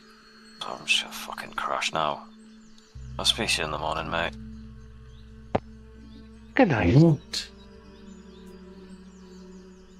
The night stretches in as darkness envelops the world. Who's taking first watch?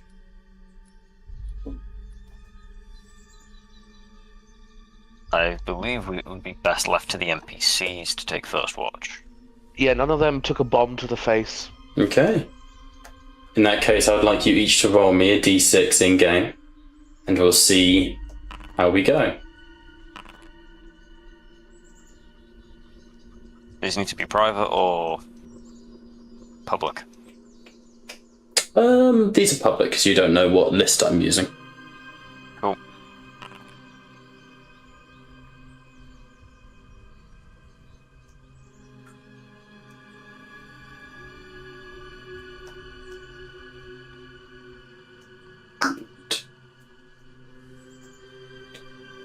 As the Can you night... take all of it? Yeah? Sorry. No? Sorry. It's all good. As the night stretches on, the majority of you have a peaceful evening. But at about 1 a.m., Pat, there's a... Wait, Seamus! On your door. Seamus will get up and... Seamus would have... He would have been too tired to actually remove the riot gear. Mm. So he's kind of stiff getting up to the door. What? So he opens it. On the other side, you see Matty stood there with his... I think he has an axe, doesn't he, Matty? I can't quite remember. Yeah, he has a short little hatchet. How you doing? You alright? Doing okay, Matty. Good to hear it. I need to run something by you, boss. What thing? Let's step inside, we'll chat. Wes, no, you need to come with me. Come on. Down to the front. Don't put any fucking lights on. What you mean? And like Seamus is going to like grab his hurley as he leaves. He takes you down into the living room, where obviously there's not all these people in it now. But he takes you down to the living room, where he gestures to the window and he leads you to it. And he sort of opens it a crack and he goes, "Look, out across the way, just on the other side of on the lake, on the other side. You see that?" And you sort of squint and peer through, and you can see what at first you think are sort of like strobe lights, but then you realise they're torches moving at a pace, not towards you, but at a pace. Is that where that military camp is meant to be? It's not, that's down towards the town. At least I think it should be. But didn't you say that you heard rumours of survivors at that church? Aye, it's a church for St. Bridget. The man we were working with before you, the one who sacrificed himself for Chrissy, he had a sister at that church. It's in that direction, I'd say, but if that's them, Christ, they're fucked. They must be mad to be moving at night. That had to be desperation. Look, Desperation will make walkers out of them all. Me too. And he sort of looks at you. I don't know about you, but I'm fucking shattered. I don't think I've got it in me to fight off a horde for a bunch of people. And it might not even be them.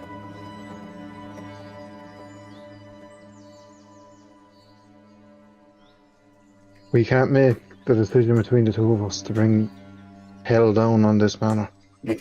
Not wrong. Look, Matty, there's no food here. Ray was telling me we're almost out. There's no bloody supplies. There might be 1 or 2 bottles of wine. But that's about it. So moving out anyway, back to Camp Eden. We need to rest first. Aye.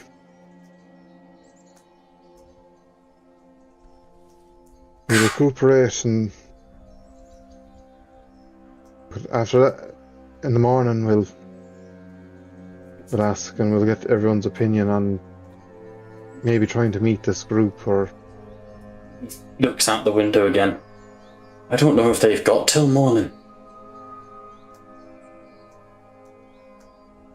We gotta hope they have.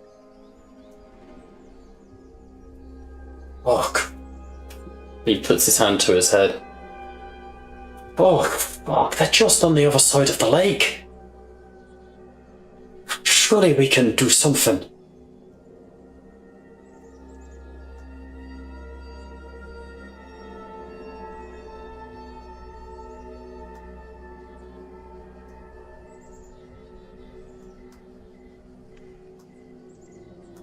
How sneaky do you think you can be, old man? I'm pretty fucking sneaky when I need to be. My knees are gammy, but I don't weigh much. What are you thinking?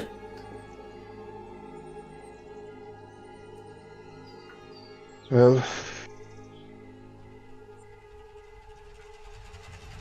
if we can get a bit closer, maybe get a sight of these people, see if they are. Okay, I don't know. I'm not good at it. My knee, still not good. I can't sneak anymore. But nearly did us in when we went to town.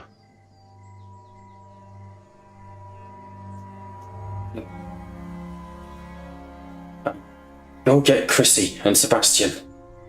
Leave the soldier. Hey. You run and get him all timer. I'll keep an eye out. Right you are. You go get them? He was sending Matty to get them while he kept an eye out. Oh no, Matty is going. No, you go. I've got good eyes. I'll keep an eye on things from here. Plus, I'm not as quick as you. Go on, move. Seamus will hurry quietly up the stairs to get the Christian and Sebastian. Okay. He will try his best to guess which room they're in. Yeah, make a scout check for me, and believe these rolls have significant impact. As Bob rushes to make maps in the background because you guys' session before the roll kind of came back to bite me in the ass. Love you all. No failure. You big bitches. You love us. Shut the fuck up. I do, it's true. Okay. What did you get? Sorry, I'm on the loading screen. I can't see shit right now. 2 successes, no failures. 2 successes, no failures. You dash room to room. You bam, bam, bam, bam, bam. You find Chrissy and Sebastian in the same room together, as you did before. Inside Chrissy, you wake up to see Seamus running into the room with his finger over his mouth. Lads, we have a situation downstairs. What? Come with me. What kind of situation? Your grandfather has an eye on it at the moment. We need to head down. Can't you adults handle it for once? Look, lads, I just need you to be aware of it as well. Okay? Get your arses down to the... In the preteen mood of sleepy angst, Christian would smack, jab Sebastian. Seamus will also try and find Ray. Mm-hmm. Would I be able to do that? Yeah, quick scouting check.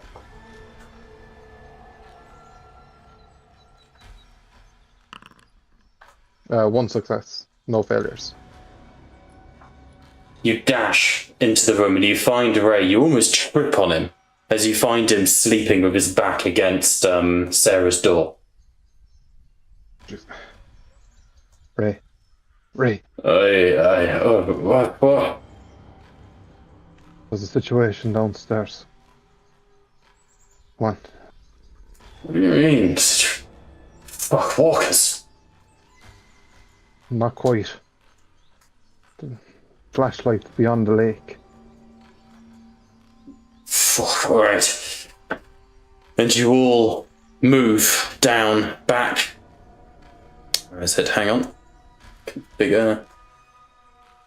Fog explosion, go to that shit. I'm assuming we've not rested enough yet to get any kind of help. You can have 1 stress and 1 health stage back. Love you. No worries.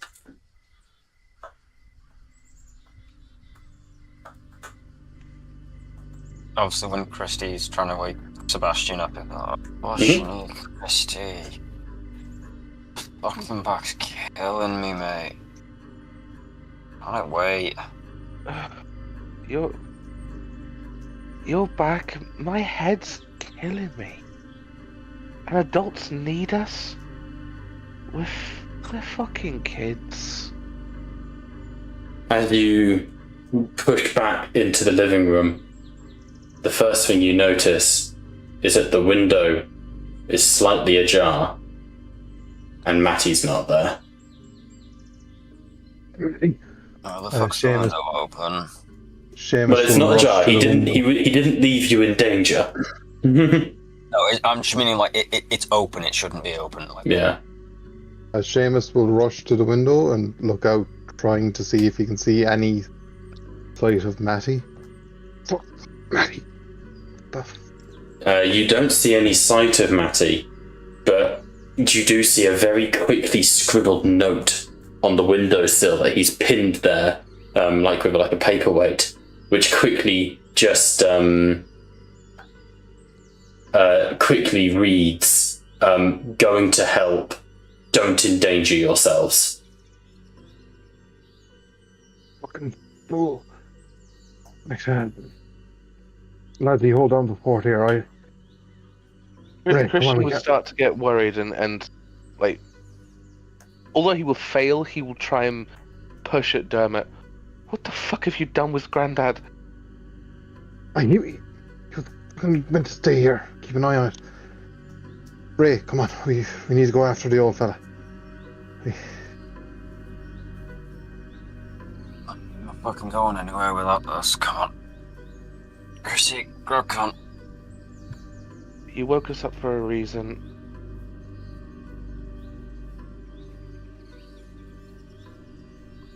You woke us up. You woke us up for a reason. So, yeah, we're not going anywhere unless it's with you. Jesus, Ray, get the rest of them up, just in case. More hands might be better. Fuck, I can't believe I'm Give him saying this. chase. Come on, lad. Yeah, Seamus is going after Matty. He's been good Alright. to him. He's not leaving him to whatever fate this is. I would like everyone to make scout checks then, please. And stealth checks, depending on how you want to approach this. Christian would go stealth. I will do a scout check first, and then I'll do a stealth. So, 2 successful scouts, and then for stealth, 1 success. Seamus won't be stealthing. Mhm. He will just be looking for Matty, but he's also almost subconsciously making it so that if there is something out there, it'll notice him before the 2 lads. Mm-hmm. Okay, so in the advance, essentially. Okay. No success. Oh, do I push? I'm going to push. Okay, go for it. 1 failure. Wait, as you all race towards the outside of the lake, you are running by these dark, dark waters. You see up ahead that torch moving quicker. Quicker than it was before. As best you can, you try to keep up. But as you do, you stumble. The soft mud gives way slightly under your foot, Seamus, and you hit the ground. I want you just to take 1 point of damage for me. Can I try and take it with my armor? No, not in this instance. The immortal Seamus does not function in this scenario. Because it's not an attack, it's just a twisted ankle. It's not an attack, it's life. You get caught up by the others. But as you arrive, you see there are walkers emerging from the tree line. Not a crazy amount. Maybe 30 walkers? You sort of see where that torchlight is. One of the walkers actually has a torch on its head. And that torch is what is causing the problem. Is Matty around? Make a scout check, anyone who wants to. One success, one failure, 2 failures, and a failure. So, we got 1 success and 4 failures in total. Many failures. Hey. Matty is there. And you glance at across the way, and you can see Matty is sheltering behind a tree with another figure next to him, the two of them taking cover. But as you arrive within sort of distance of this, how many of you just rolled skulls? All of you. Everybody, I was the only one who got a success though. That's fine. Lurching through the trees or from the lake, walkers, not from the lake's actually pretty good, but coming from the trees, walkers lumber out, and each of you I am resolving an attack for. And this is where we are.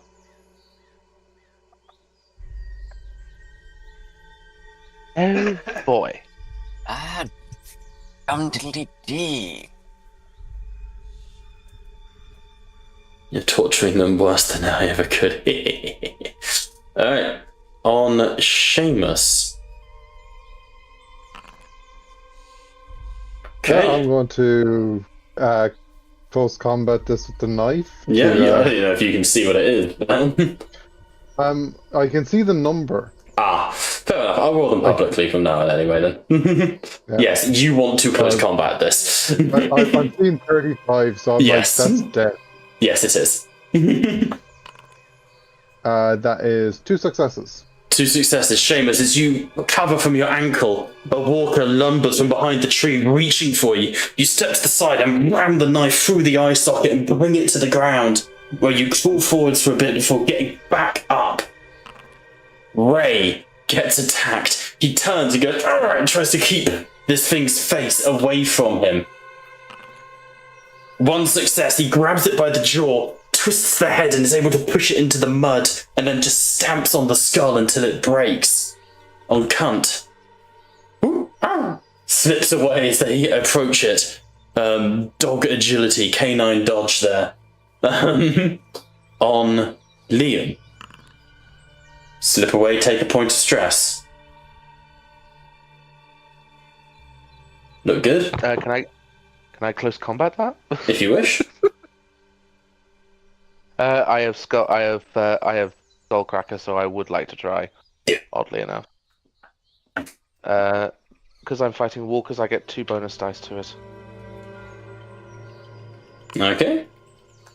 3 successes and a skull. Okay. 3 successes. The first walker stumbles after you. You swing, cracking the skull, breaking it to the side. Before we come to that skull then, Sebastian. It will break your arm.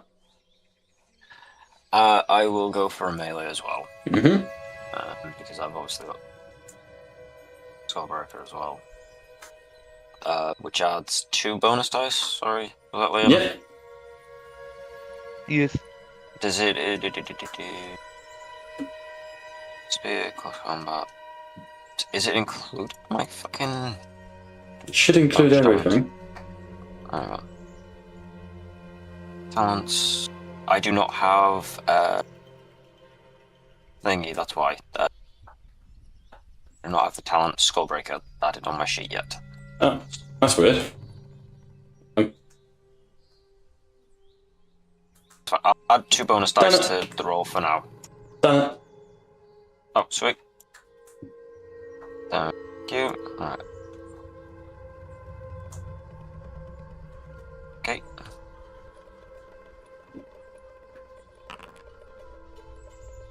Okay. 1 success, 1 failure. 1 success, 1 failure on both of you. So as Seamus and Ray move up, the two of you are slowed. The walkers dragging around you. I'm going to roll another check on each of you. If that is a-okay. With the no. Then I don't roll, it's just death. You know what?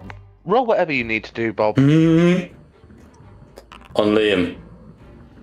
Protect your face but bites you. I assume you want to try and... Oh yeah, no, I'm close combating the fuck out of this. Makes sense. Go for it.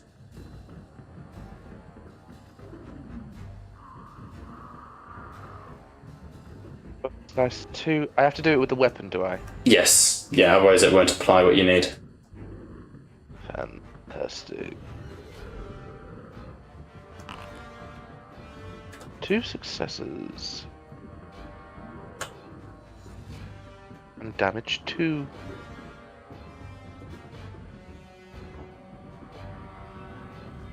Okay. Successes, damage 2. No failures, Liam. You're able to break one, cracking it to the side, sending it a splash into the sea, into the lake. But as you do, Sebastian, one twists at you, reaching for you. Make a mobility roll.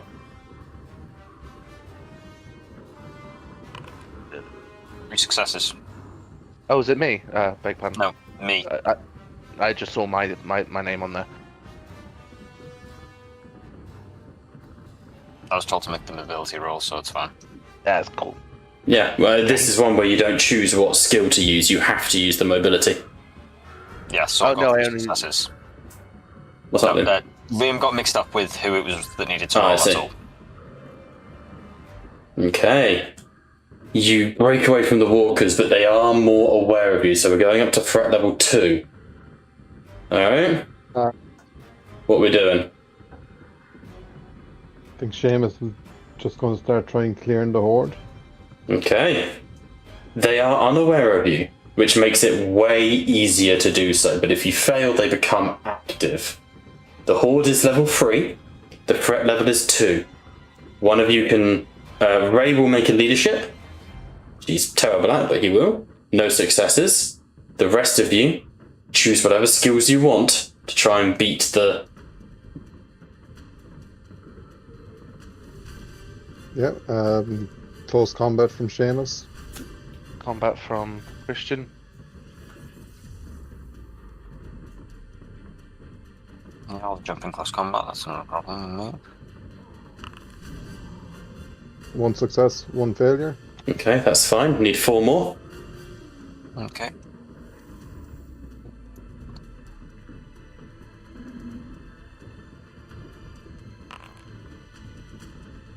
Oh. 2 successes. Ooh, 3 failures though. Okay, 4 1 success, successes. 1 failure.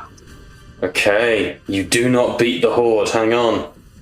Let me, I had the Walking Dead rulebook up a second ago. There it is.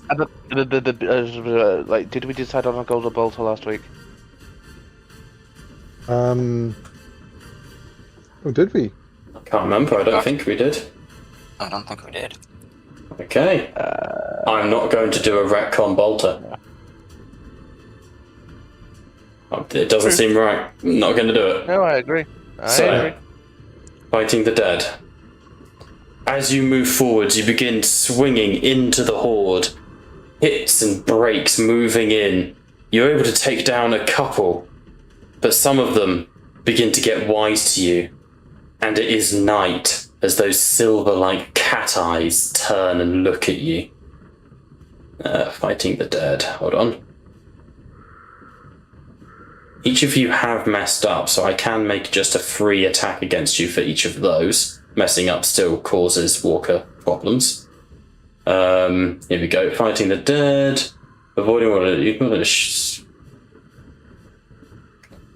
single Walker attacks. Fighting a swarm. Anyone want to sacrifice anyone? No, Other than the preemptive strike, the PCs do not take stress when alerting the swarm. That's fine, so you're not stressed from this. In the first round, the threat either goes up to 3 if you're shooting at them, or 5 if you're in close combat, which I believe we are. Yep. So the threat level instantly up to 5 as the walkers turn, moving towards you. But as we go into combat, you hear, "By those who are undesignated by the Lord in heaven, you will find yourselves castigated and delivered by my blooded hand." And this man walks out from behind a tree, arms spread. "Look upon me, for I am the good shepherd, and I tend to my flock. And it is time, dear sheep, that you are sent to the Lord."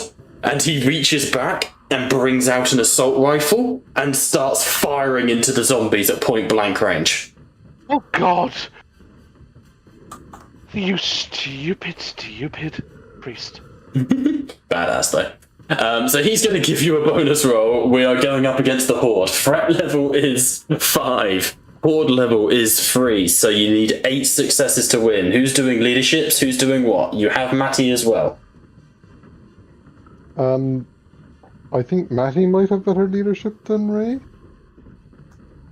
Let me have a look. Matty has just base leadership. It's technically the same because they're NPCs. So I've got 2 in leadership, so I don't mind taking leadership. I got diddly squash. I'll take on the leadership role. So I'll do that now. Let's see how many bonus dice we get. Well, just 1, which is still better than none.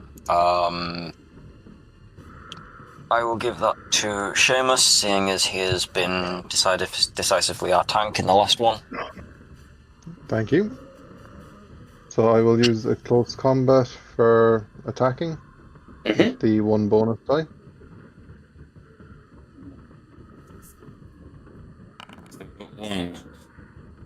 Fuck, 1 success, 2. 1 failure. Yeah. Okay. So that's one of our rolls from Seamus. Who else?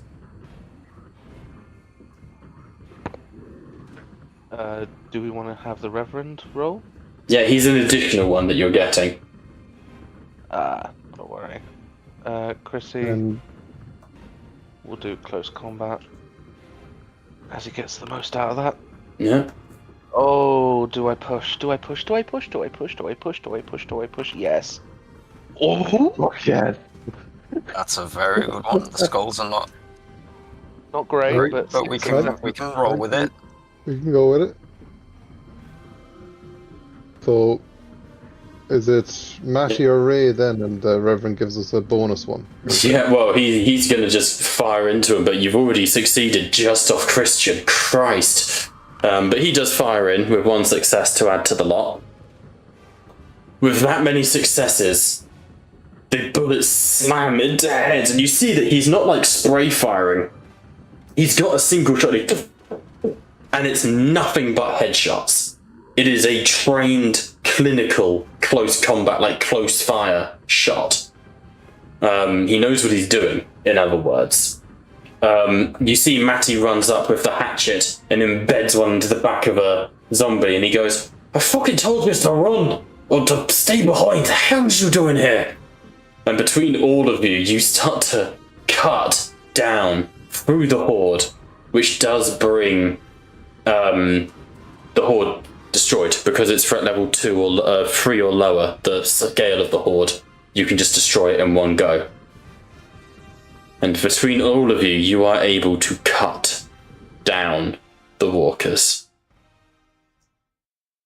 As you do so, the priest drops the magazine he was using, instant reload, and then sort of keeps the gun high. Finger discipline is good on the trigger, but he's clearly looking at each of you and hasn't lowered his guard. Matty holds out his hand and goes, Reverend, these are the folks I was telling you about. Don't worry, we're not raiders. And Martin goes, well, you don't know his name's Martin, but his name's Martin.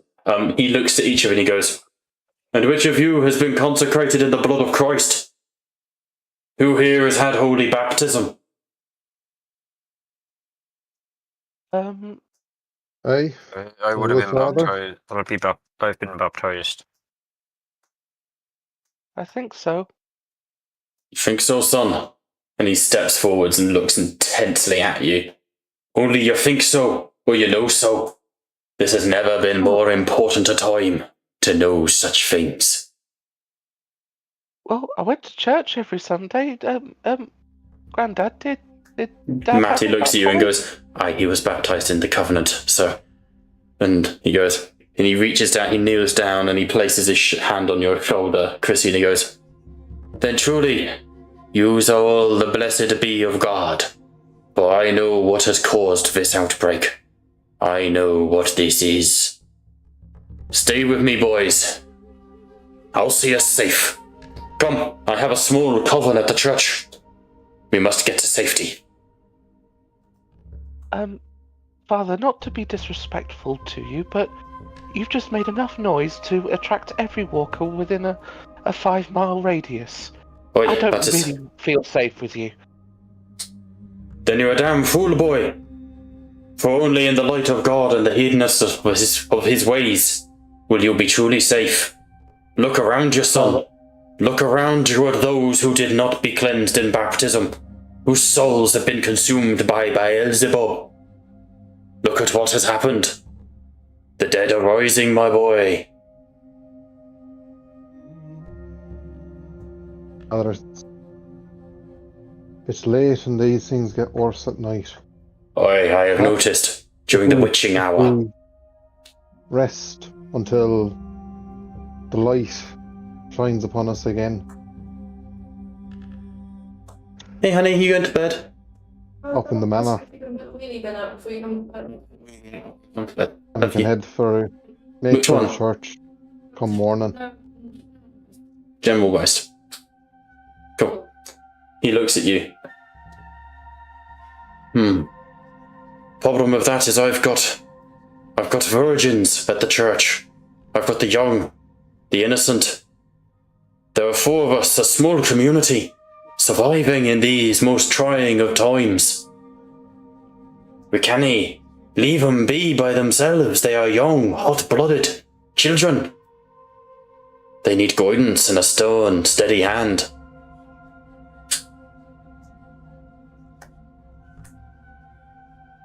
There's definitely an eyebrow raise from Seamus. Christian would lean in and whisper to Sebastian, I think he's nut. Anyone who wants to, roll me a survival check. Kind of for, like, history of Wickerton. Whether you know of this man. Leave it. Christian was touched by this man. This is Reverend Martin Mulaney. You would have heard of him. I recognise that trigger finger. This is Reverend Martin Mulaney. You recognise him as, like, the old parish priest, but he always had a little bit of an edge to him, a little bit of a dark streak. A lot of his sermons were about hellfire and, give up your sinning ways, for the day is coming when you will be burnt. Like Jesus upon the cross, you will suffer for your sins.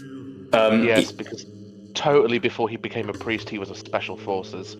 Well, before he was a priest, he was actually a chaplain in the Irish Army. Ah, there we go. Why special forces? Is that a meme I've missed? No, not at all. I mean, he could. He just rocked up with an assault rifle and knew exactly how to use it. He's not, it's not subtle what he is, But, you would know of him essentially as a traumatized war vet who found faith and, became a chaplain and then moved to a small town to try and deal with his problems. But yes, in the apocalypse, he's feeling very vindicated, shall we say. Aye, that's one way to put it.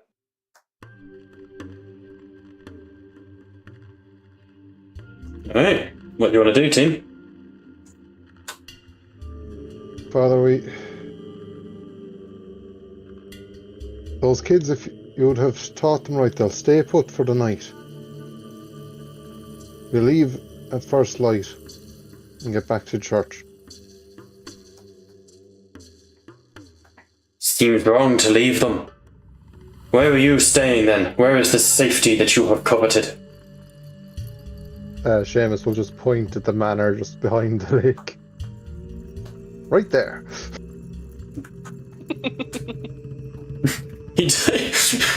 Fuck, I am going blind. He turns and he goes, Old Moirius Manor is occupied still. Hey, Oh, Well, it would be good to see old man Moirus again. He was a good man of good faith. Knew when to apply the belt, he did. So, aye, lead on, boys, lead on. I'm sure one night they'll be alright. well, if you're talking about Grandad there, Sebastian would stop. Christian would elbow Sebastian. Probably not smart. Not right now. he needs to know, but he can do a service in the morning. Okay, No point for giving sure. up. There's no. I well, hate to be the bearer of bad news, Reverend, but me grandfather passed on due to the sudden change and everything. His health just couldn't keep up. He looks to you. Your grandfather has passed. Aye, but he's had a on the land. If you'd be willing to bless the grave, it'd be, and provide him his right for blessing up into the Lord's arms, it'd be much appreciated. Tell me, boy, and tell me true. When old man Moirus passed, did he turn into one of the sinners?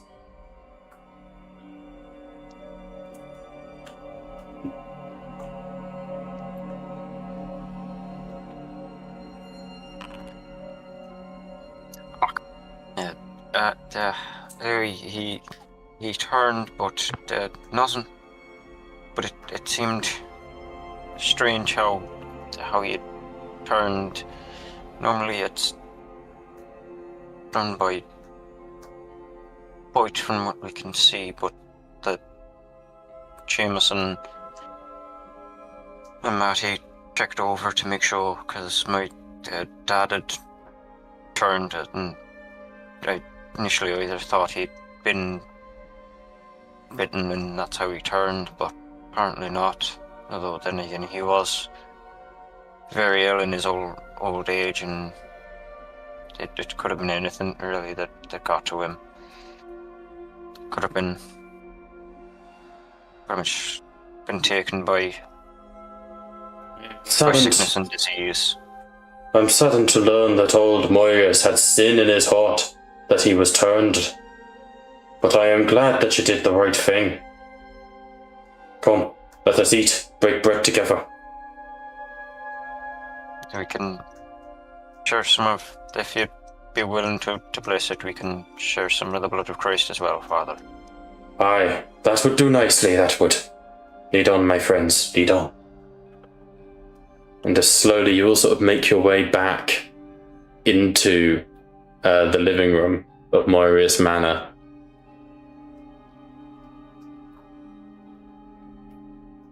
That's a mighty fine hound you have there. Has it kept you safe in this times? Yeah. He's a very good boy. I'm glad to hear it. It is no coincidence that the creatures of God that are without sin, that live by the laws of nature, seem to be at least resistant to this curse. I am Saved my glad. life many times. He turns and kneels and looks down at the dog. It's true. This hound has saved your life. Yes.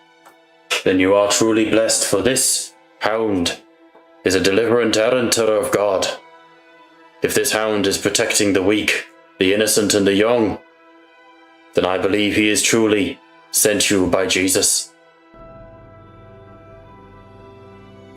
Thank you, Father. And Christian is almost Seamus will mutter very under his breath nervous. to find out about the name.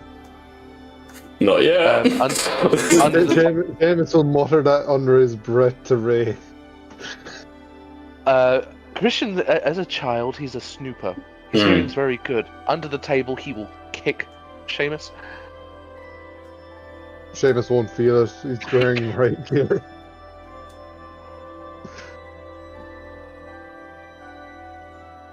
But Christian is very nervous around this Reverend Martin Mulaney. He emanates nuts, like the guy in the bungalow who tried to kill him. Make a survival check, but I'm not going to tell you how many successes you need. Night, night, sweetie. Love you. Three. No failures. Okay. Sorry. You were going to say, Pat? I'm sending you a theory. Okay, go for it. I will also send you a theory. Oh, God, okay.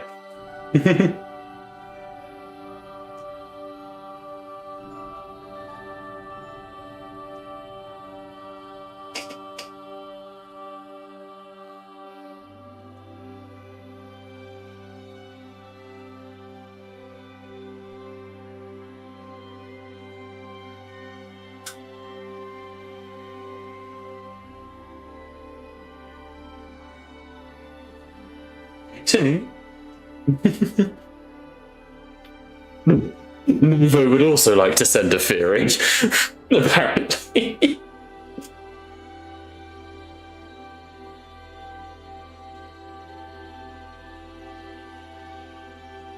Here we go, they all come together at once.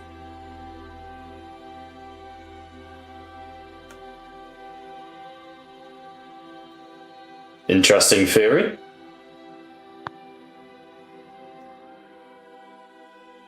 And then there's fucking Liam's. I will plainly say, Liam, he's not starting a harem. All I'm saying to you, he's trying to repopulate with children of God. This man is fucking hard-coded to go, are you fucking Christian? No, bang.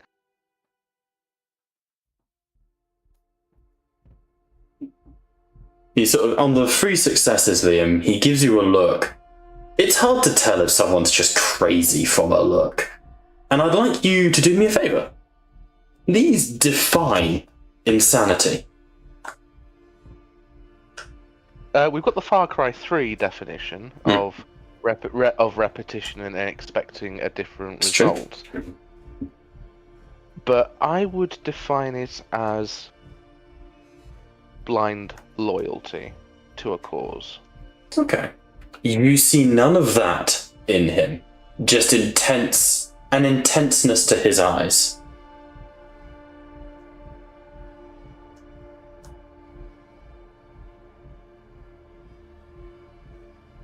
Ah, wonderful.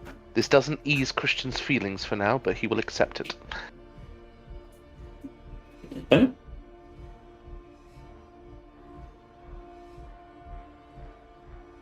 Alright, anyone else? Or a survival check, is it? Or... To just insight him? Yes. Yeah. Give it a shot. 2 successes, 1 failure. On 2 successes and a failure, he's definitely, scared. There's no denying that. But at the same time, who isn't at the moment? And it's more, he is finding faith where faith is needed most.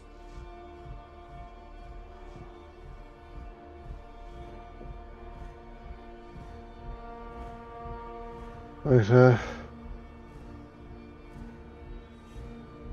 well, welcome to the manor, Father. Aye, thank yous. I don't have much in the line of food. I think I found a bit of sourdough there, bit of bread. Aye. He sort of shares the bread around. I'm sorry if I disturbed your slumber. I was hoping to find more innocents and bring them back to my flock. I had a feeling that the Lord had sent me on a due purpose, and it seems that he had, but not to be the deliverer, not to be the saviour, but the saved. You have my thanks, my friends.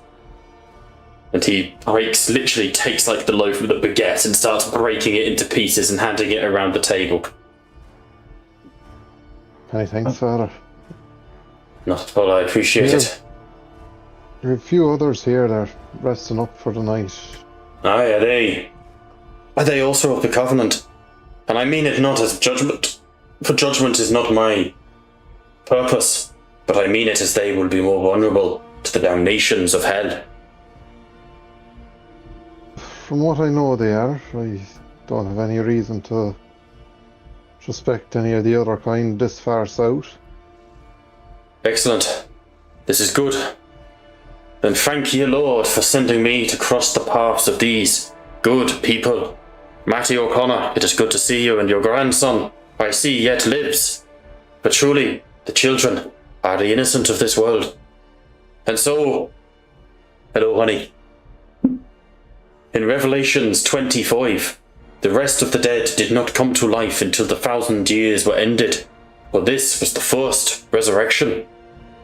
It has been the 1,000 years since Christ. In a metaphorical sense, I'm pretty sure we're still 2025. But this is the resurrection, and I am glad to see that there are so many of our community who God has not found wanting. Eat, please.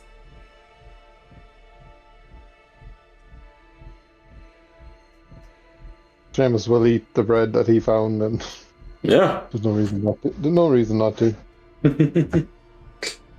As you eat and talk, the Reverend is a kindly man. He talks about the fact that he has people back at the church that he's caring for, looking after. Like I say, most of what I'm doing here is just trying to make sure they're safe. Make sure those who are without guilt are safe. And I'm glad to say I'm doing fine. I've got a small gathering of young bloods who managed to find me. There's Curtis, he's a fine young man, strong of arm, but inexperienced, only a wee bit older than yourself, Sebastian. There's Ola, she's nice, a bit fickle-minded, mind you, but she's got a good heart to her. There's River, she's a work in progress. And there's Sam, Donal. He's not so bad, I guess. Like I say, strong in arm and mind and body. But I wouldn't be asking him to quote scripture anytime soon, if you catch my drift.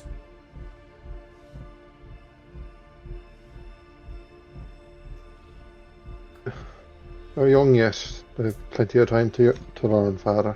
Aye, that's what I'm hoping. I fear for this world, if I am honest with you, my friends.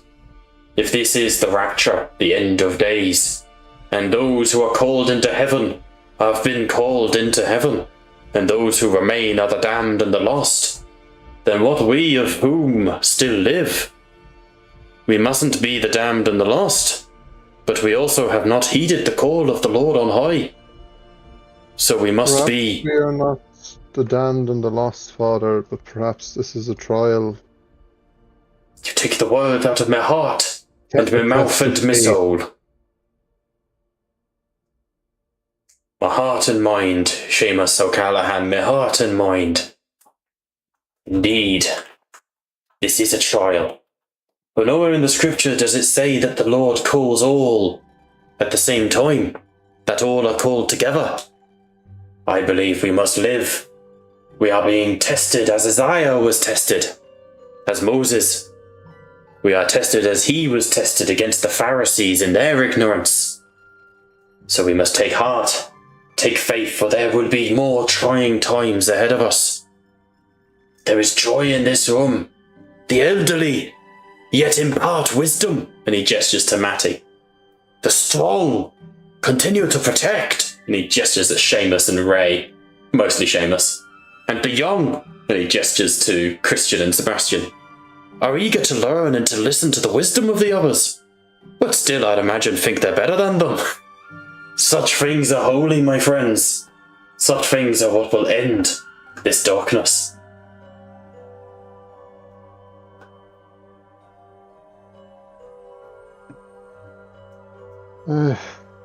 Faith and unity, Father.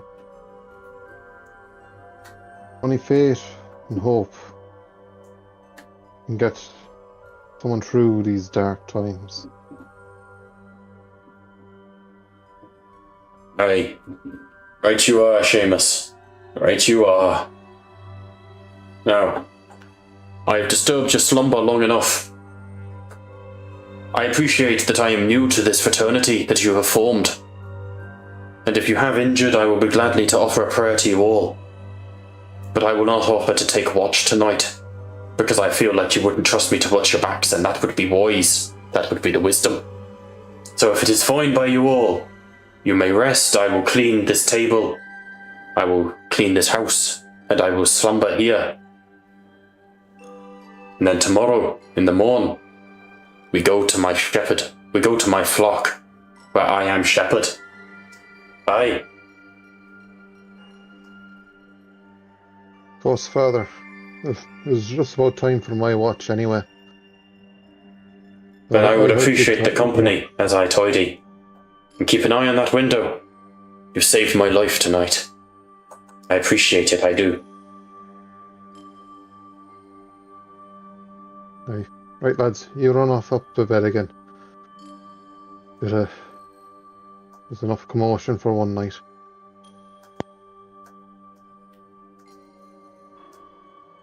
Okay, is there anything anyone would like to do before we start to wind down?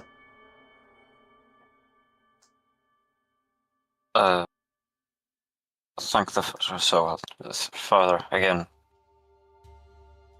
Thank you for your help in dealing with the pests earlier, the fallen, and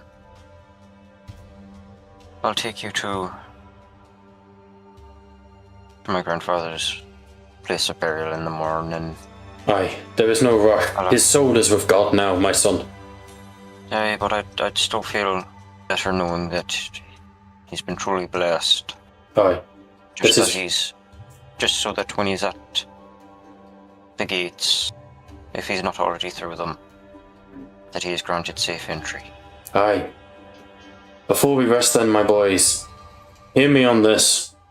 In Isaiah 26:19 to 20, the Lord says that your dew is like the dew of the morning, and the earth will give birth to her dead. But then he says, go, my people, enter your rooms and shut the doors behind you. Hide yourselves for a little while, until his wrath has passed you by.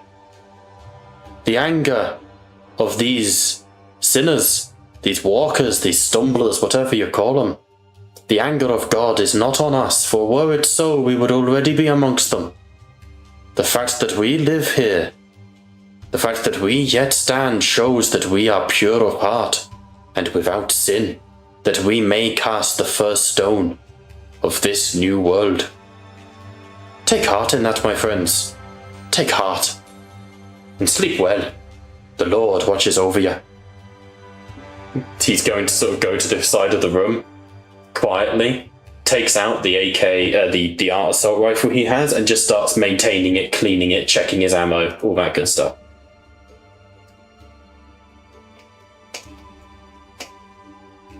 Seamus is going to usher the lads back up to their room and thank Ray for coming with them. Okay. He will have a quiet word with Matty. Yeah. Just as he walks towards the stairs with him. Was Okay. the Reverend Laws, was that intense about scriptures? Matty sort of looks and goes, He was always on the brimstone side of things. But, he's upped the ante a little bit. He mentioned Eleonora. That's the girl, wasn't it? Ola O'Hagan. Aye, that's her. If we're lucky, I think she might still be alive. Right. Well, in the morning, we gather everyone and we decide if we leave as one big group or if anyone wishes to part ways. Aye. If I'm honest with you, Seamus, I think it's best that we stick together. I can't see a world where parting ways is wise. No, it's best we stay together. Aye. Let's do our best to rein in the fools then, aye? Aye, and I'll keep an eye on the father. Fate like that, it's well placed, but it can be dangerous. And Seamus is thinking back to the man they locked in the garage, who was so convinced that children were zombies. Mm-hmm. And all he's thinking, and he's just making a comparison between the fate he had in himself and the fate the father has in himself being right. It's hard to say. This is just my experience of Ireland and things like this, but in a country that is so devout and passionate, it's natural for people to turn to what has always given them the answers when they are in doubt. Oh, you're talking to an Irishman. Yeah, and I think I know. I'm just sort of saying, it's like, it's the path of the righteous man is, the one who ignores the selfishness and tyranny of evil men, despite it being all around him, or however the quote goes. Like, this is the natural part of the course for someone like him, Oh yeah. No, I'm just trying to say, like, Seamus, he's just wondering, and it's just, okay, as a guard, he always would question, but the Reverend is so convinced that he is protecting only the innocent. He's wondering how he knows that's the case. If you want to make one final check, survival, you can put that together. Because he has kind of already partly said it. 3 successes, 1 failure. 3 successes, 1 failure. From what he has said, it would be not a strange conclusion to come to that the Reverend believes that those who have already turned into walkers are like the first wave of sinners. Because obviously what we know in The Walking Dead is that it's an airborne virus and you guys are all immune to it, unless you die and then it takes you over. But everyone who wasn't naturally immune instantly got fucking walkered, right? There are walkers around there right now who haven't got bites, because it's the first wave. So he believes that this is the wrath of God that has already claimed the first, the worst of the world. That's when you said you think this might be a test, that he was like, absolutely fucking bang on.